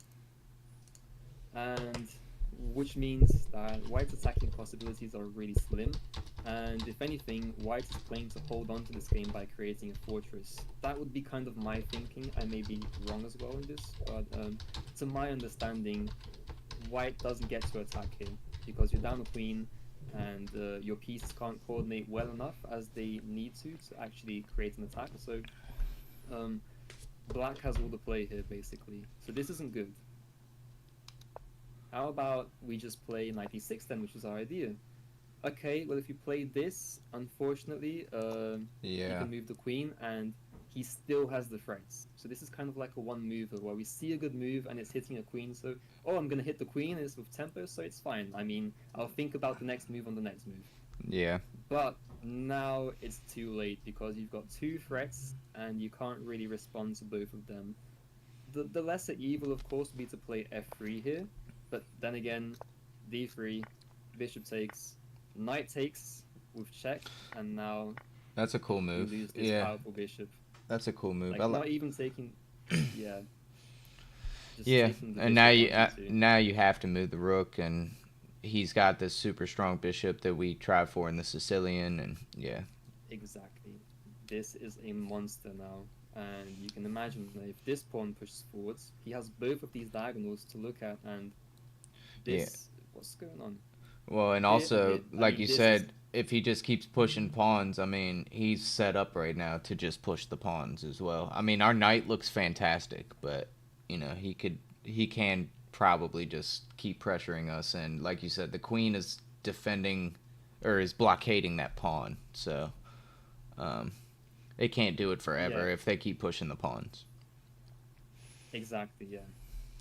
And it's a very scary position here. So, basically that's why we don't capture the knight immediately. So every part of chess is a mixture. It's always going to be a mixture of elements because it's a mixture in the sense we're talking about connecting middle game strategy to calculation, and those two directly communicate with each other, because at the same time we have a strategy we want to play for, but we also need to incorporate some calculation to consider lines like this, which are more based off of just brute force, seeing who's going to end up with what position here. So that's an aspect. And we're also talking about a mixture of strategical elements here, because, for example, one strategical element we have is we're going to play for this, possibly the open D file, which is great. And what's he going to play for? He's going to play for space advantage and a solid pawn chain and a kingside attack. So these are all elements of strategy that black can implement here. So it's basically as if we have many different colors and paints, and I'm teaching you how to mix those paints together and make a beautiful work of art. That's basically what our goal is here. So knight c4 comes in, and we are now ready to exploit this, and we don't care so much about losing this bishop. The bishop wasn't so great anyways to begin with, and his knight was really good, right? Agreed, because... Yeah, I think that in this scenario, I would be fine giving up. It sucks still because it's a bishop, right? But I would definitely be okay giving up the bishop for that knight. For sure, for sure. So if he takes, we take b6. And you can see that b6 is black recognizing what white's strategy is here. So they want to play knight to d6. sorry, we want to play knight d6, and he wants to stop us by weakening this pawn. Because if this pawn falls, let's say after takes, now what happens is black has created an isolated pawn on c5, right? And if the pawn is isolated, it's weak, it's a target, and if this pawn falls, we don't really have an outpost. So our knight will be very vulnerable as well. So he's trying to play this way, weakening this pawn to weaken our hold of d6. But nevertheless, we can play knight d6, because it hits the queen, and now we can think of a way to deal with this. So we know he's going to play b takes c5 on the next move. So what are we going to play here to kind of maintain our hold of our d6 outpost? What do you think? Well, moving a rook to like c1 just seems like something, just so that the knight cannot take the pawn back when they do inevitably take on c5. Potentially, to me, that is what I would play, but that might not be what needs to be played here. I would play like rook a c1. Yeah, you're absolutely correct. And he plays exactly this, but he does it in a flashier way, you could say. He plays rook fd1 first. And basically says that if you take, I can now go here, and my next move, of course, is to take on c5 and be okay. And you can't take this pawn because it creates some tactical ideas like rook takes here, hitting the queen. This is completely unnecessary. This guy... No, yeah, I see. Like, yeah, at my ELO, I would lose this game, but yeah, I get it. He's got some tactics. Yeah, so he's playing for tactics now. He's seeing that it's starting to work out in his favor, so let's turn up the heat. Rook takes c6, and you should be scared here as black. You really should. Takes another pawn, however, this guy just doesn't care. Greedy man, does not care about anything, yeah. He's like, a pawn's a pawn, and I'm gonna take that shit if you give it, so... yeah, and you can see the massive amounts of pressure and coordination now starting to form on the position. And this, I mean, is terrible, and I mean is terrible. So basically you have to start dealing with these threats, because if you don't, they'll become too much. So rook d8. Yep. Just stepping out the way in advance, because of course we can play something like knight discoveries and go for these pawns, possibly. This would be a double discovery, actually. Like, let's say we get this, and this happens. You create a double discovered attack, which is very beautiful. Of course, you'd have to defend this. Yeah, the rook first. Yeah, that was my first thought, as I was like, man, that rook it's awesome, but it is not defended. Yeah, so that was a good reasoning there. Okay, queen back. It's never a good sign if your pieces go back in a closed position, in an open position. And I mean, there's just so many positive things here that white can play for. But the most simplest, which is what we studied in the last time we looked at these games, was the power of rooks on open files and columns. So now, on the 7th lining rank, up against the king. Yep, rooks on the 7th or 2nd are always good. And now you'll see black really struggle here, and like breathe his last breath, because there's nothing left to do in the position. You can't even afford to push this and play for what you wanted, because this will just lead to your king being way too exposed. So black just has to wait and see if they get mated or not at this point. It's that bad. a5, trying to create some form of activity of the pieces, like bishop a6, but now queen d5 playing directly into this, bishop a6, and now it is white to play and commence a winning attack. Huh. So think about this from the perspective of you're trying to combine many different elements here. So one element you could say would be the exposed king, the other could be the activity of your pieces, let's say. Sure. So how do we go through? Yeah, go ahead. So, all right, let me ask you a quick question. Is this going to involve sacking like big material, or is that too much info? Okay. Possibly. All right. No, okay. I'll leave it at that. No, okay. It should be considered. No? Yeah, no, I got you. So, say something silly like my queen takes that knight, like yeah. Say my queen takes the knight on d7. Rook takes. Okay. Rook takes. Still pinning the bishop to the king. Um, I don't see much from there. So if I took takes, and then I'm here. I don't know what I'm doing there really. Let me Uh, ask you a question then. In this line of the take, you have a rook on d7, right? So yeah. what's black's next move here? What's black gonna do and play for here? Yeah, that's what I was trying to figure out. So the king and the bishop are kind of like, a thing there. They're probably, I don't think he'll move the king or anything, so that can be taken away. Um, Yeah.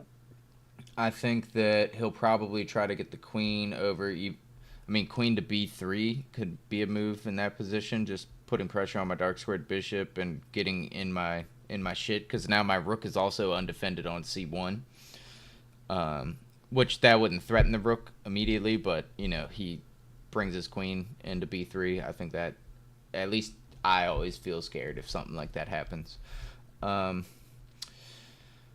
So there may be some difficulty there, but there is a question you need to ask, which is really important, and this is highlighted in the book that we've been looking at, which is the topic of initiative and who has the initiative. And now, obviously, White has the initiative because they have so many pluses to the position here. Let me just throw in the engine and see what this gives. Plus 2.2 here in this position, so it's a and substantial. white to move, I guess. Yeah, Right. and it's White to move, of course. Wow. So Yeah, that's interesting. um, Yeah, so to me this here's the doesn't thing. feel that comfortable. I feel uncomfortable in this position. And I know that, like Um, you said, the engine is like you're an idiot, but I feel weird because that bishop feels strong. I don't necessarily want to sack my queen for material. I also, and I think I don't want to sack my queen for material because I don't see the finish line, right? Like, or I'm exactly, not and that's the calculating that question right. here, So because you see a move and you see, oh, this bishop became active, right? But yeah, it's not coming from a calculations point of view in the sense that what's this bishop's next move? Well, it doesn't really have any targets here. So yes, it's an active bishop, but it doesn't do shit, right? right. I mean, it's not doing anything to contribute here. It's just it's living off the Black King for free because, and it's not paying rent. It's not doing anything to pull its weight. So the move is indeed Queen takes d7. But first of all, uh, we I'm need to so be interested. calculating. Yeah, we Sorry. need to be calculating our initiative with actual calculation. You see, because we'll see a move like you said, Queen b3, and say this is scary because it hits our bishop. But before giving in to Black's move and giving them too much credit for the move they found, we need to try and do the opposite effect. I'm really into philosophy, and I'm gonna go on a huge tangent here, so forgive me already, but I need to talk about this. I love philosophy, and one of the things that I've studied when I entered college was Karl Popper, right? And Karl Popper had this idea that it's called falsification in English, I think, where you first try to prove something is wrong before proving it's right, you see? And that's a much quicker method here. So we need to kind of, before we give them credit of any kind, just prove why their move is bad or try to do so. So they'd play here. What would be our next move? Like, if they didn't have any threat of the queen b3, what would be our next move? And I would be inclined to play takes, takes, rook, sorry, and then queen here, Yeah, and and then ignore our bishop, which is hanging, and playing rook here, because this is straight up mate, right? yeah, he can't I do mean, anything. like let's say we take here, he goes here, check with the other rook, and it's very very close to mate, and we should have something here. So this is definitely the way to go. So queen takes d7, rook takes, rook takes, and then rook here. So you can't actually play anything active like queen to b3. You need to kind of trade off pieces and You kill could the bring attackers. rook to d7 or c7 would double up or at least double the rooks, and you could recapture, or because you're gonna lose a knight here if you're not careful, right? Again, we can't give them too much credit because what happens if they take the knight? Like, that's not the main issue at point here. The main issue here is this king is way too weak, and the tactic we're playing for is doubled rooks, right? Yeah. So Because we can imagine if we have rook and rook, we'll play takes, and this is a fork. yeah. So it's Well, yeah. It sucks immediately. because he's gonna get both rooks for it. But yeah, you're right. I just think that both rooks is strong, right? Like, or I try to think But of when that you play, as a queen. But yeah, you're right. You win a yeah, bishop out of it. You're right. But he wins you the win a bishop reason. and queen. Yeah, the reason I say that is because I feel like he just wins the knight potentially right afterwards. But I'm not calculating. I haven't calculated all that yet, right? So if you play rook Let's just have a c7, rook here, yeah, rook and we'll c7. play take, take, take, king takes. It's our move. We could even choose to move this knight away if we wanted to. However, if he takes, the pieces we'd have left after all of this is a bishop on d6.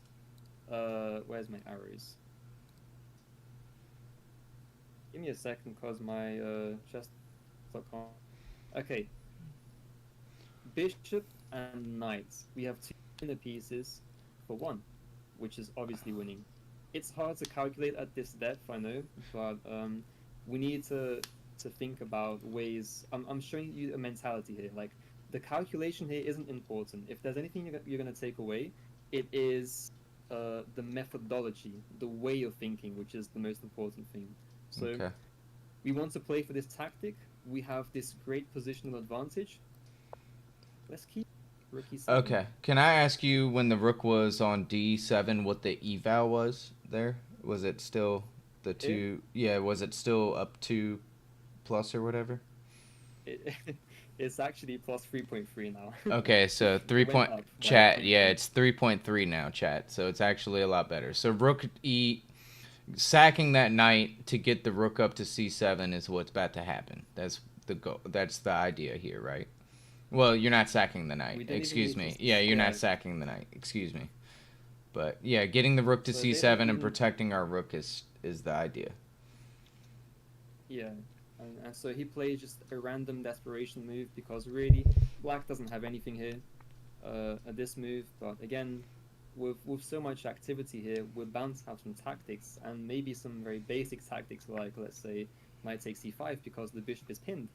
So we've got these cool moves to look out for as well. Sure. And Yeah, that's a good one. okay, to trying to go for some desperate back rank mate, and again, not giving them too much credit because their pieces are left to defense, and we can undefend our bishop on a3 because we're just threatening mate. And then rook here, the final move here to seal the deal, white to play. And again, try and use the same mentality where they played the defensive move. Don't say this is a good move. Try and prove why it's wrong. I mean, knight to e8 attacks that bishop again. And if he takes with the rook, he could just take the That's just it. bishop. Yeah. That's just it, yeah. And there's nothing to do about this. It's just crushing now. Here, you should just resign, and black does. In one of the most beautiful games that I've ever seen, one of the most beautiful queen stacks for certain. And yeah, this is an amazing game. So check this out if you haven't, if you've missed anything. The game is Pickett versus Smirin, and yeah, that's it. So next we will talk about, let me see, kind of freestyling this a bit. I didn't really prepare an order to speak about. Let's do this one actually, yeah. So here, Chili, do we you have, mind real quick? I need to use the restroom real fast. I've been holding. yeah, go ahead, man. I'm sorry. Go I'll ahead. be really fast. I'll be right back. All No, right. you're good. You're good. Take your time if you need. What's up, Jess? What's up, Paolo? What's up, Buko? How you guys doing today? Tonight, or whatever time zone you guys are in. And if you guys are watching on NetChess's stream on YouTube, please consider following me on YouTube. It's Apophenia Chess. If you type in exclamation point chili or teach chili or something, you'll see my link pop up. But if you've been enjoying this and you enjoy instructive content as a whole, check out my stuff because I try to do some really in-depth stuff like I'm talking about here, and I'd really appreciate it. It really helped me out, and I enjoy doing it. I just love making these content, so it helps me do something that I like doing, which is nice.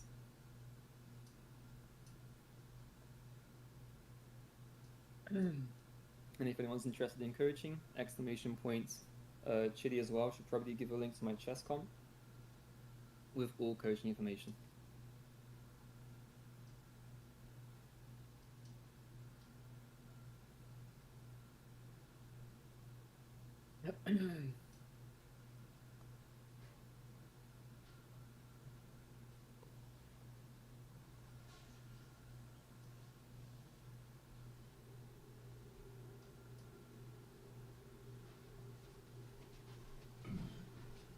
Jess, are you still there?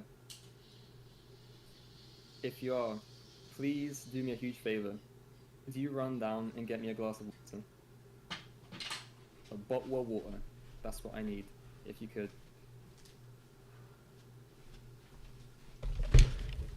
All right, I'm back. What's up, man? Sorry about that. No, you're good. So yeah, we're gonna look at this game next, which is between Kasparov and Shirov. And this game is a banger. Shirov starts off with e4, c5, knight f3. That was super cringe and corny. I'll not do that again. d4, c takes d4, knight takes. Knight c3, knight c6, and we have. Yeah. No, I'm sorry. I'm just continue. Sorry. Okay. Knight db5. So what's this move all about? Well, there's an opening which goes like this. The opening goes e4, this, and instead of playing d6, we would play something like knight c6, and then this move, and then. This is the accelerated dragon, Sicilian. This is the old Sicilian. The old Sicilian. Is the old Sicilian, and then we play something like push, take, knight here, and if we play this, and black gets a chance to play e5 here, and we get into the Sveshnikov. And the Sveshnikov has this feature here where we find this very obvious outpost here. Immediately an obvious outpost, which is d6. And if black just makes a nothing move, like a random nonsense move here, or maybe not so nonsense, but maybe something like bishop to c5, this is a huge mistake. And it's a huge mistake because now they can play check, and it's an outpost. If they take, then we play something like queen takes, and this position is really, really nice because we're immediately stopping them from castling. They have no casting rights anymore, so this is a something you should really look out for if you play the Sveshnikov. Like, you need to know this. This is a must-know, this whole on d6 situation. So, and it's the same position here, except black hasn't really committed to e5. They played e6 instead. So we get the same position here. So only difference in this to the other position was the pawn is now here instead of here. But we do need to be careful of this idea, which they're definitely looking at. It's the whole idea of playing knight db5. Now, d6. So we've solved our problem because now the queen also defends this. So if you take, you just lose a queen here for white, so don't do that. Bishop f4 instead, adding some more pressure. And now we get a transposition because now we're going to play something to defend this b6 square. And one of the only logical moves is to play e5. So now we have reached the transposition to a line with Sveshnikov where there's another hole we should look out for. So try and identify what hole white can make a use of now.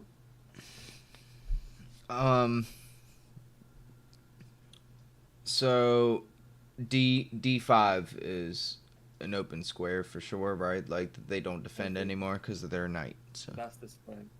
So this is the golden square of the Sveshnikov, and it is the main point of weakness in Black's position, and it's the main strategic center of gravity. You could say everything gravitates in what would you call it? It gravitates around d5. So first of all, White really has some ambitious goals here, and they've been just playing really ambitiously, and now it's time for them to get punished for that. So a6, this is all theory by the way, so a6, knight has to jump back to a very awkward square, which is this, and Black's gonna take this time that they've been creating some weaknesses to actually gain some pluses as well. So they do still have this hole, but they have an expansion on the queen side, which allows for some activity, and it also creates some threats, which means that White can't really You have to react. play how they want. Yes, they have to go into reacting mode now, but again, it's reacting in a way where it would be ideal for you. So it's not so bad. Like you've got a business meeting you need to attend, but the business meeting is next to a chore you need to run or an errand, so you kind of get the best of both worlds. This is the move, knight d5, because we deal with this threat. Now this isn't a fork, and we control More this pressure outpost. on the knight as well here. Yeah, so we can play take, and then Yeah, he would have to take with a pawn eventually, right? Like, is the idea there? So here's the question: would you take with the bishop or the knight in this position? Because my knight feels so fucking awesome, I would take with the bishop. But I think taking with the knight would not be terrible either. But I think that the bishop is the better one to take with. Exactly, man. So we have some dogmatism to get rid of, because I've been telling you that the bishop is so good, but there are Yeah. some structures which the bishop isn't better to recapture, and it's based off of everything that I'm showing you here. So am And I it's wrong with incredible how I'm sorry. yeah, I just to stay on this moment for a minute and then you can continue. yeah. Are we? Am I right to assume that in the Sicilian, like, I mean, I fight for D5 sometimes too, right? Like, that's one of the squares when I play my Dragon Sicilian that if I can play D5, I should do it, right? Like, um, Yeah. is that kind of what we see here too? Is like, that's why White has got more control of it, obviously at the beginning of the game, but like they get to take advantage. Is that kind of their struggle for White too, is to maintain D5? I guess is that what we're You could seeing here? say that White has a good control over d5 by the very first move. When they play e4, they Yep. control d5. So one of the ideas of the what's it called? The ah, help me out, guys. I forgot the name Oh, of this. Uh, um, it no, starts with an S, right? no, yeah, it's not the Scotch. It's the. Is it the Scotch? No, Scandinavian. No, it's not the Scandinavian. Yes, that's it. So the point of playing the Scandinavian is you make them give up their control over d5. That's basically it. And when they do this, they do get some count. They get to push your queen around a bit. Not maybe, hopefully not too much. Hopefully you don't play this and Yeah. blunder this. That would be really bad, and it should be a clear sign not to play this opening if you force this too much. But, No. Yeah. yeah. So we It. do want to play d5 here as Black. So what Black would love to do here is take away this defender and play d5. If Yeah. Black Yeah. can do this successfully, He would be good. it's over. If Black gets this, it's over. That's how powerful this is. It's close to over, you could say. Not if I Because do there'll it. be just so much play I'm here just for kidding. Black. No, you especially. So now we need to just play basic chess, bishop e7, and we do see bishop takes. Now, here's an interesting thing. If we play bishop takes, there are more things to configure about this pawn structure in our minds. The first thing is these pawns are on dark squares, and this bishop is also on a dark square. And this is the theme of this lesson, which is a weak color complex. So we have these pawns on dark squares, and this really weakens all of these light squares. Yep. Not this one because it's controlled, but there are many light squares here which serious blunders by giving up to White. So this is definitely something that White should try and play for. And at the same time, there's this bishop here, which is kind of stuck behind the pawn wall. And sure, if you go here, then I mean maybe h5. I think h5 is a theoretical line in some positions, and it just really limits this bishop. So this is a bad bishop in a sense. You could say it's another version of the French bishop, you know, French bishop 2.0. We need to find a way to reroute our pieces, and like we did in the outpost game, knights would like to stick together. They're BFFs, and they need to stick together. So how do we get this knight back into the game in a way that it supports this knight?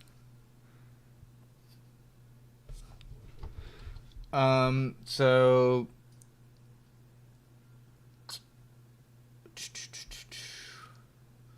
I hate that our knight is on a3. I hate that. I think that, yeah, I think that is so bad. I would just want to move the knight to like b1 and and get back to c3 where we would normally be, like go back to the home square. But I guess you could just go c4 here, and you don't lose a pawn or anything, but you at least activate your knight. If he takes. Let me ask you a question. If he takes. C4? Yeah. I was just saying if he takes, right? I guess he could just push in that circumstance as well. Oh yeah, you're saying so you're saying if this. Yeah, that was what I was saying. Yes, and if he otherwise he could just push, and then it gives me a square to at least jump my knight around to, and then if he pushed, I would play knight to c2, and then I think try to play knight to e3 to help, you know, roster my knight in there as well. So here's what I do when I'm playing kind of like a blitz game, and I've got like, let's say 2 minutes on the clock, the guy has 3. I don't really want to figure out a way to reroute my knights, and it's kind of annoying to do so. So what I do is I look at the squares, I look at it backwards, kind of like reverse engineering of the position. So this knight wants to be supported by a knight. Which squares can the knight jump to go to this square? And I'll see like, okay, the most logical ones are this and this. Okay, where can the knight jump from this square? So this would be a route? Yes. And also a route for this square would be, let's say, this, which you said, and also this. So you could just play something like c4 and then do this and this. Oh, I think you misunderstood. That is exactly what I said. Question here. Okay, that is exactly what I said. Oh, okay. Yeah. Perfect. Because I was assuming. Hold on. So let me write it. So if I played c4 and he pushed, my idea was to go here and then ideally do that, right? Sure. Yeah. Because I can't take the pawn. So. Well. Okay. Yeah. So pushing. This is a good move from as well. Now, is there a difference between c3 and c4? Do you think? Yes. c4. If he doesn't if he takes, I think I'm happy because I can just take back with the knight. I don't see a huge problem with that. I think that's better because we wanted to move the knight. We wanted to get the knight to a better square, and that's a better square. If I played c3, I can still reroute my knight. Sure. But that extra pawn on my knight is probably a good idea too. I like that if he pushes the pawn, my knight is like staying there forever. Like, and if you do take the knight, I got 2 pawns in the center. So there is a very big difference here between c3 and c4, and we would love to see c4 be possible, but there is also something we give up with c4, which is we create a hole of our own. Yeah, on and B. In a position where we have such a good, B4. In a position where we have such a good square on d5, if we place like something like c4 and allow him to get something like this in the future, then this is really dangerous. Because now all of a sudden he's gonna cut off our control of d5 because the queen would not see the square anymore, which may not be a big deal. And we could also say that, like, maybe if something like this. The bishop has now got some more scope. Maybe something like this and this could come on the castle. So we do need to think about how our pawn moves affect the strategy of the game as a whole. And the better move here is to play c3. The Okay. reason why is because you get this, and you also stop this knight from. Yeah, So I think I tried to improving qualify the that too pieces. much because, see, typically the computer always tells me that pushing the pawn all the way, in a lot of my positions at least, ends up being the better move. But I do think you're right. I think actually if I was playing this in a game, I would have probably chosen c3 just to restrict the knight. I think that is, like, I'm assuming that's what you're saying, is that's And you the can be big safe purpose of about that. it as Yeah. you can be safe about it as well, in the sense where you can push a pawn up and then push it again, but you can never push a pawn up and then push it back like this. So Yep. it is the safer option. So if you're really in doubt and you can't calculate the difference, I mean, at all, then you can choose the safer option. Not dogmatically as well, but if you feel it's correct, if your intuition leads you to believe that you can push it after and it's good, then you can do that.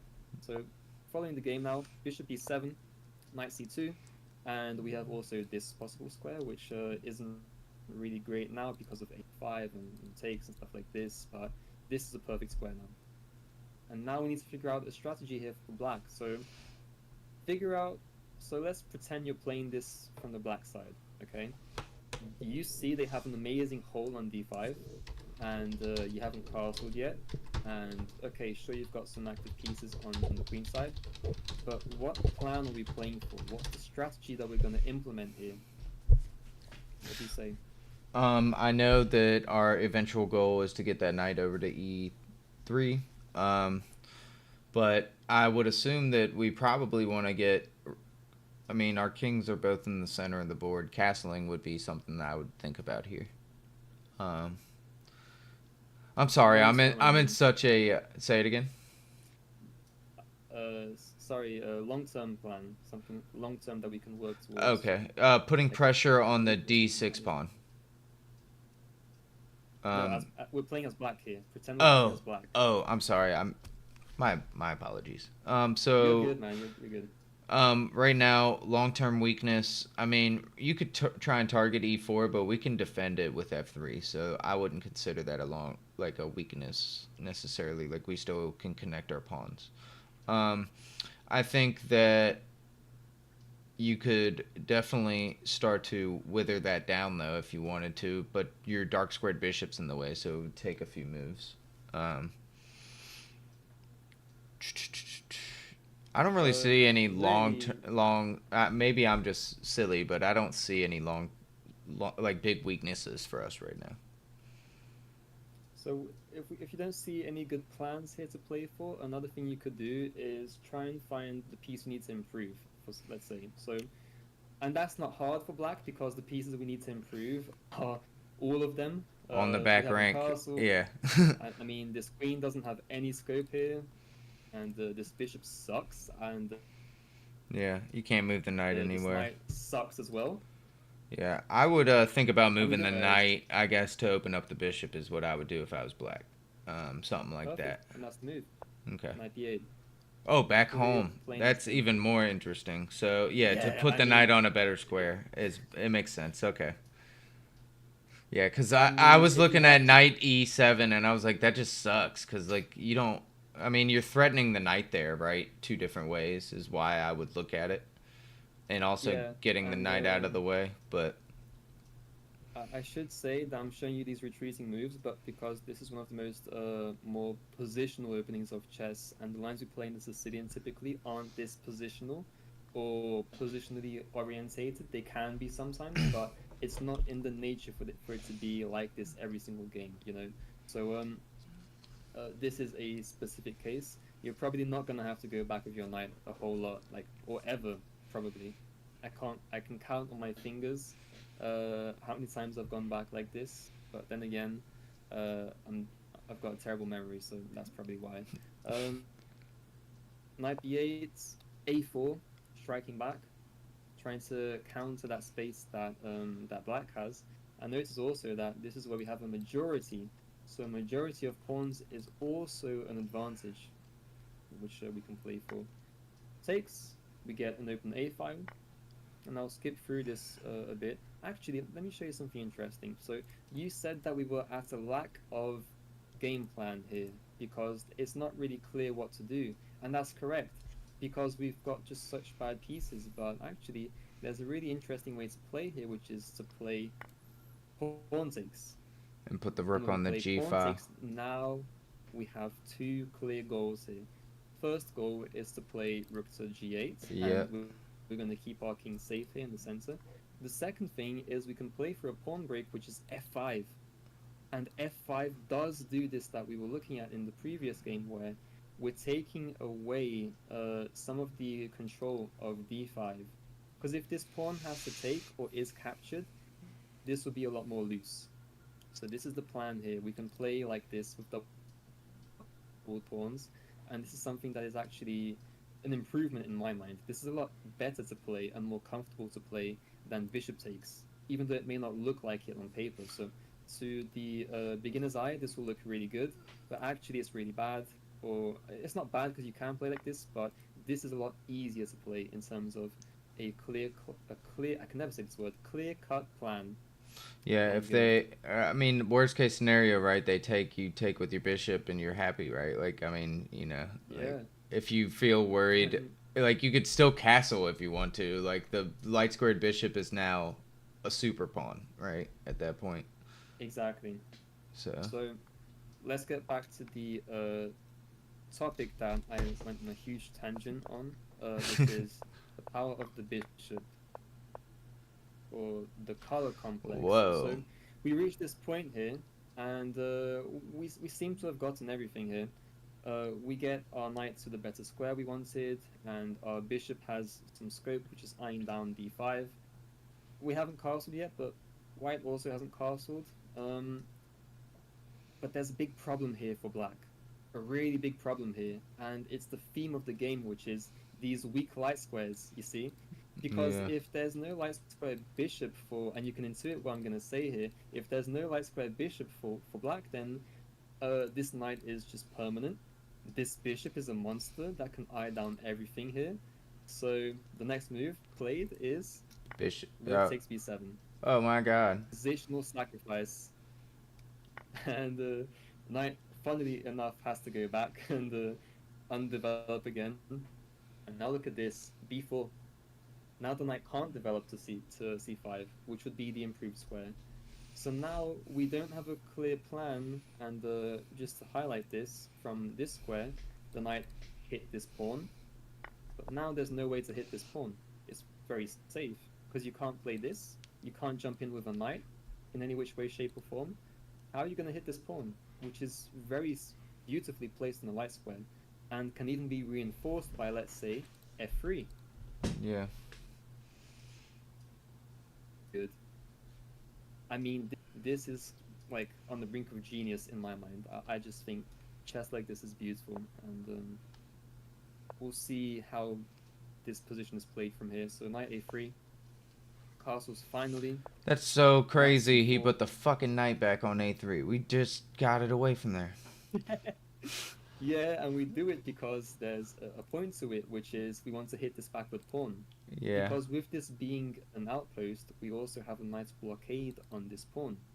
Yep. So knight c4, creating some problems, and we have now a5, creating some problems here, trying to weaken the hold of these squares that white has.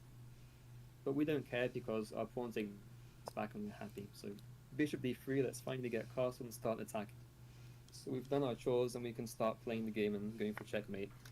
Takes, of course, takes, and queen b8. Because really, again, you're at a loss of space. There's no real way this queen can develop. Like all of these squares are just dominated by these light square knights. The bishop gets in the way, and it really becomes painfully ugly to see on the chessboard. And even more after queen b8 and white's next move, h4, which gains space, launches an attack, and it provokes them into playing possibly a bad move, or I'd say a terrible move, bishop h6. And this is close to disgustingly bad. I mean, I would not want to play this position at ever in my life. Yeah, the best move was, of course, to play bishop d8. But again, it's retreating, it's pushing all of your pieces to the back rank, which is not the way you want to go. This is not the vibes, and even taking up the square that the knight could possibly reroute to this square, now you can't even do this. So it sucks. It really does suck. And it feels like white just has all the cards, black has nothing going for them. But the idea here is we're not going to waste too much time. We're going to keep some options open.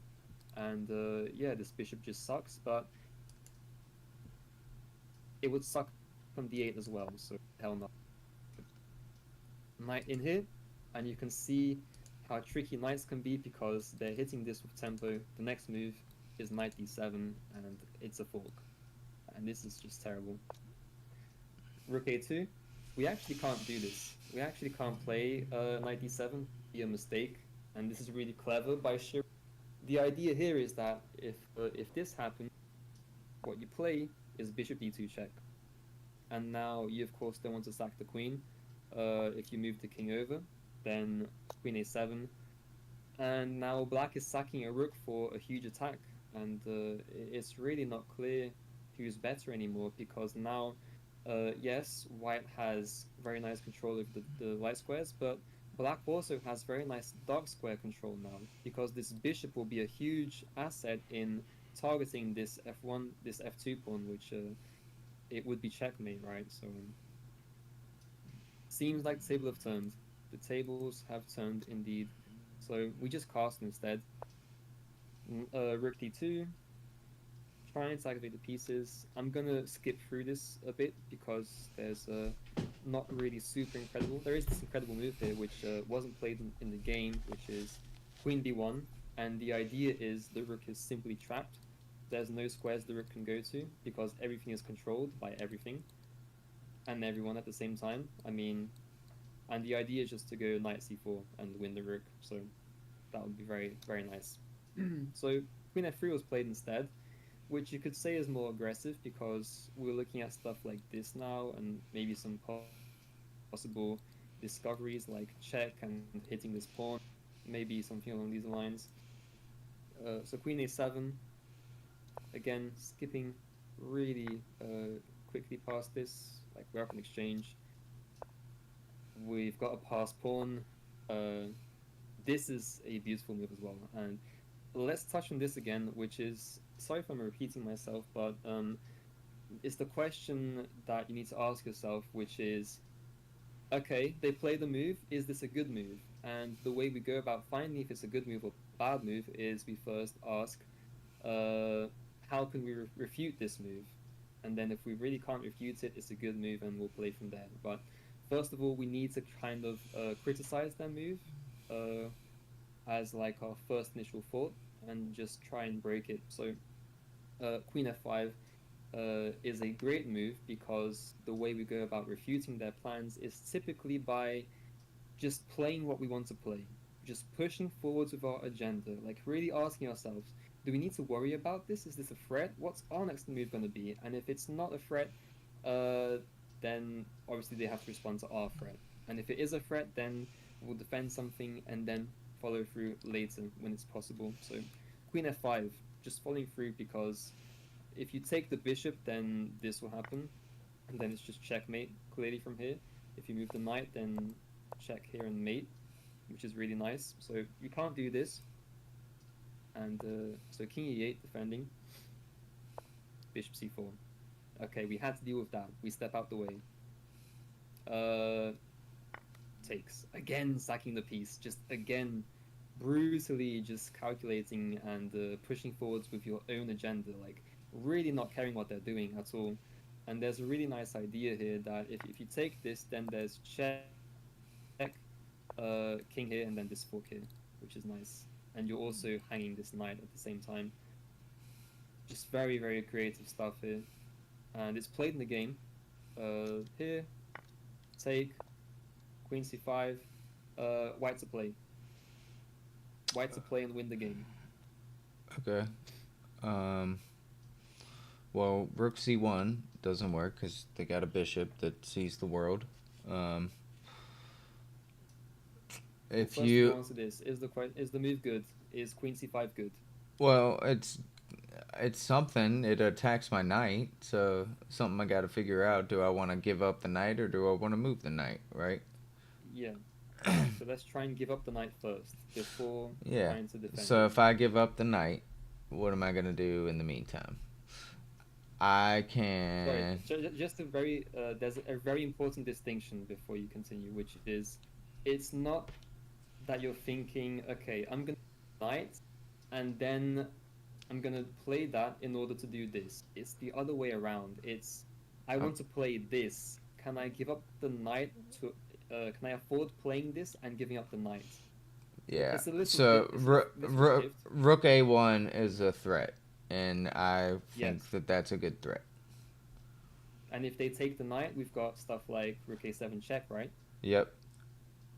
And then at the very least, we have Queen takes D8, so we don't even need to go that deep. And it's really not that hard to calculate like this. It's really just pushing your opponent to the limit and making them prove that they're playing good chess. And the more you do this, like this is the third time he does it, like third time he sacks a piece and you can't take it. This really tilts your opponent.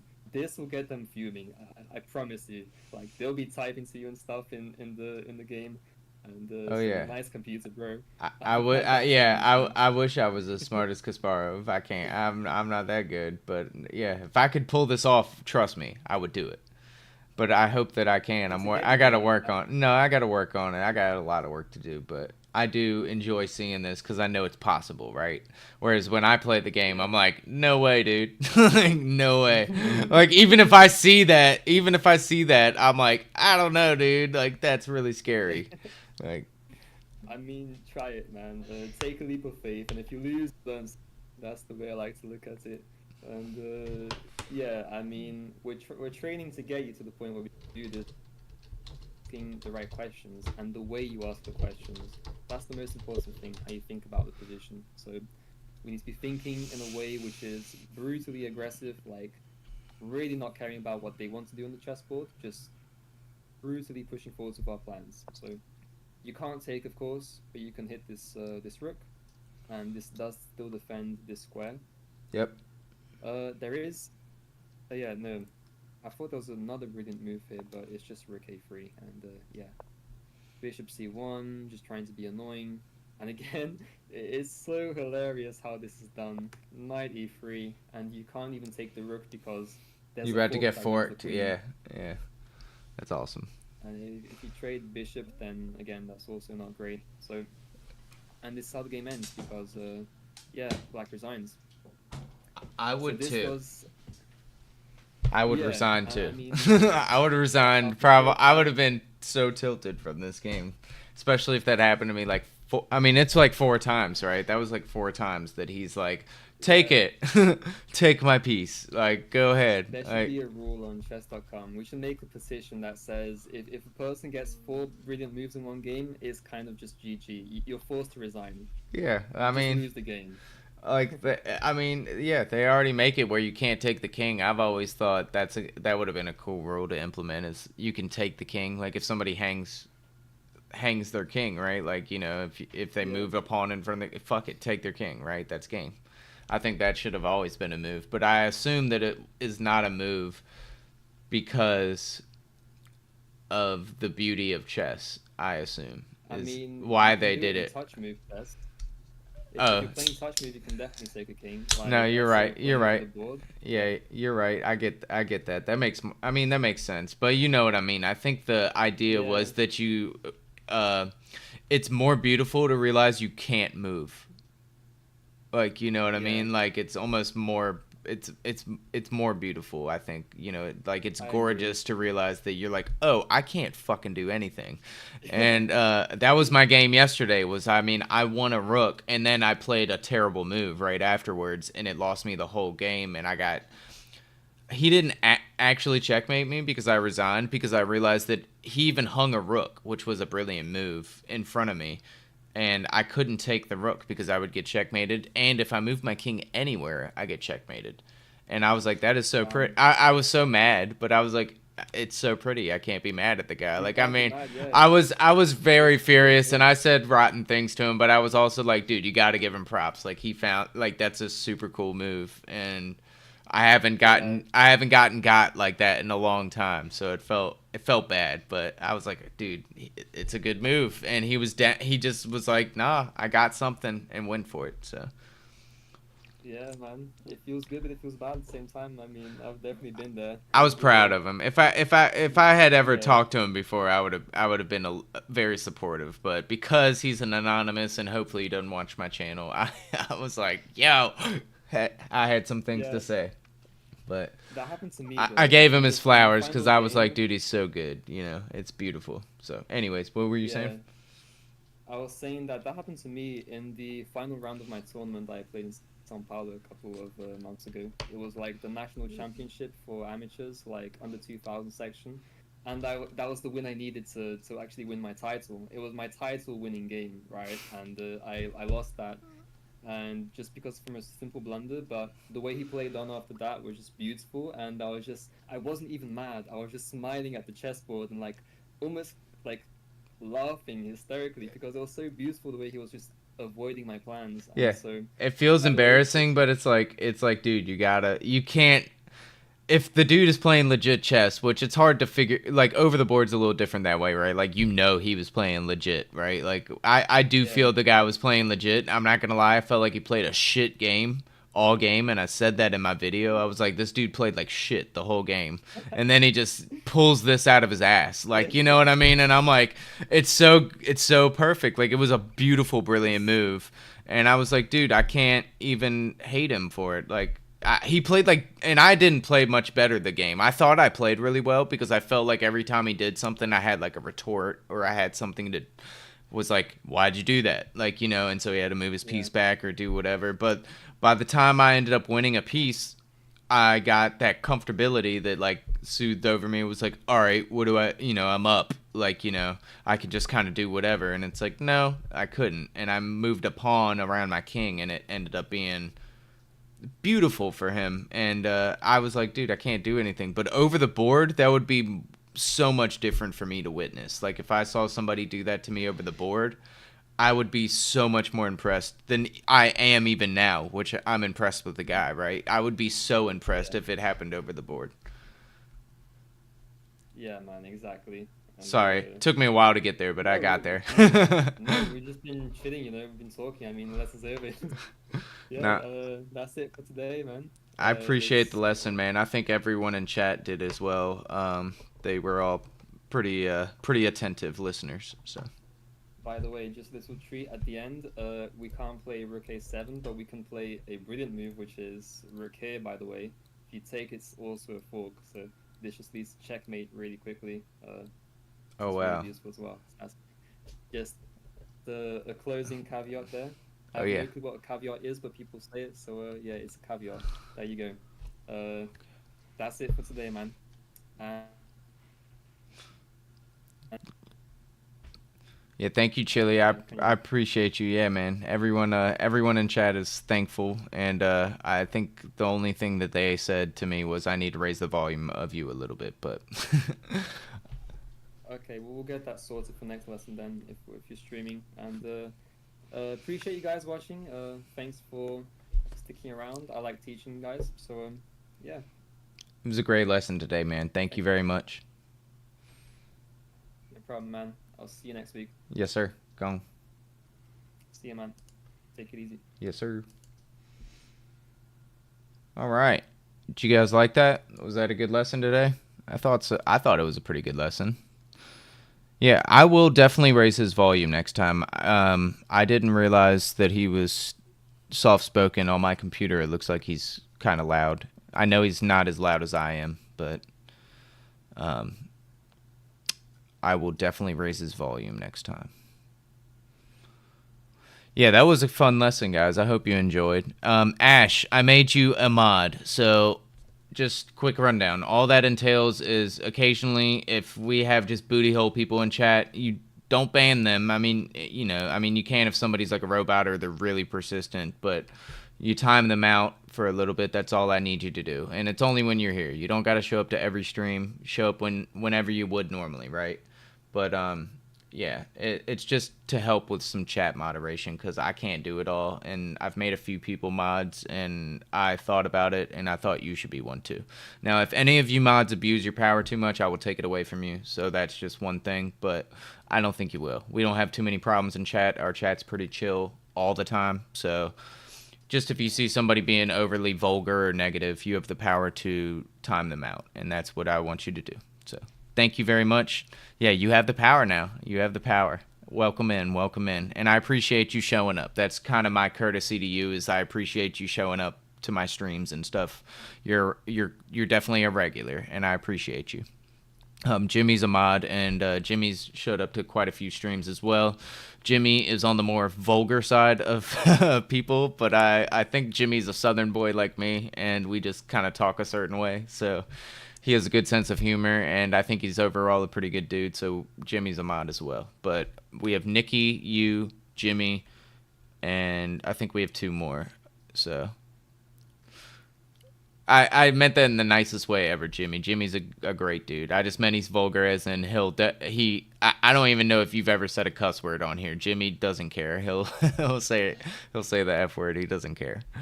And I think that's a little bit of Southern charm that we have. I think we're both born in the South, so we we got a little loose tongue sometimes with bad words, but I'm glad that you guys enjoyed today's stream. That's kind of all I got for you guys today. If you, I know it's slower when we do the chess lesson. Like, I always lose a lot of viewers when we start the chess lesson versus when I'm playing or whatever. But if you guys are here and you haven't liked and subscribed on the stream, you should do so. If not, I will totally convince you by the next stream. And I hope to see you there and be able to prove my worth to you. So if I'm not worth a sub yet, I promise I will be. But yeah, thank you guys for watching. I hope you all enjoyed. Oh, I know, dog, and I love you for it, man. I don't mind. You've not outdone it to the point where I've had to be like, yo, you should calm down a little bit. So you're good. I love you, man. Love y'all. Y'all have a good one. I appreciate y'all for coming in. Ash, again, congrats on the promotion. Join the Discord if you haven't already, Ash. I think you're in the Discord. If you're not, you should download Discord and join my Discord so that you can be a part of the fam. Love you, Ajitwa. Hopefully I did not destroy that name, but I think you know what I mean. I'll give you this back. And yeah.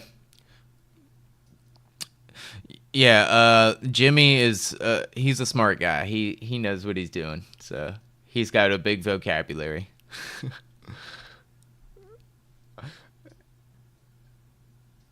Yeah, I believe that it means that you are a powerful talker, or at least have a maybe a like a vicious vocabulary. Maybe vicious is the wrong word, but I don't know. I think that it just means you're like kind of like I think, yeah.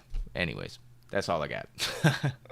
I think that's what it means. I didn't look it up, but I'm pretty sure that's what that means. Or he just made up the word entirely, but I'm pretty sure that is an actual word, and I think it means just to be, yeah, expressive. There you go. That's a good word. An expressive talker. That is exactly the word. See, Jimmy over here with even more vocabulary terms to describe his vocabulary word. All right, guys. Well, nah, that's what I'm saying. Like, you know, I'll tell you what, man. Leave it to a Southern boy to be able to like come off the cusp and be able to drop like some vocab terms or like do some hardcore math engineering shit. Some of the smartest people I've ever met have been like some country hicks. I live in the South in the USA, so I mean, some of the smartest people I know are actually just some guys that like work on cars for a living, but they know so much shit, and it's crazy. Like, they're super intelligent. Anyways. Oh, yeah, that's what it is, dude. And sometimes you got to, right? Because the other thing is you got that little Southern charm, so you got that way of talking. People just like listening to you sometimes. Like, you know, I'm from Virginia, so I don't have the Southern drawl that some people do. But down in like Georgia and Alabama and Mississippi and Louisiana and Florida even, you got some people that got some real southern draw, and they do well. They do well. But that's all I got for you guys today. I've been dragging on here for a little bit. I appreciate y'all. I hope you guys enjoyed everything. And like I said, just like and subscribe if you have not already. If you don't feel like doing it, that sucks. But I'll convince you next time. So see you guys later. Later. Sweet.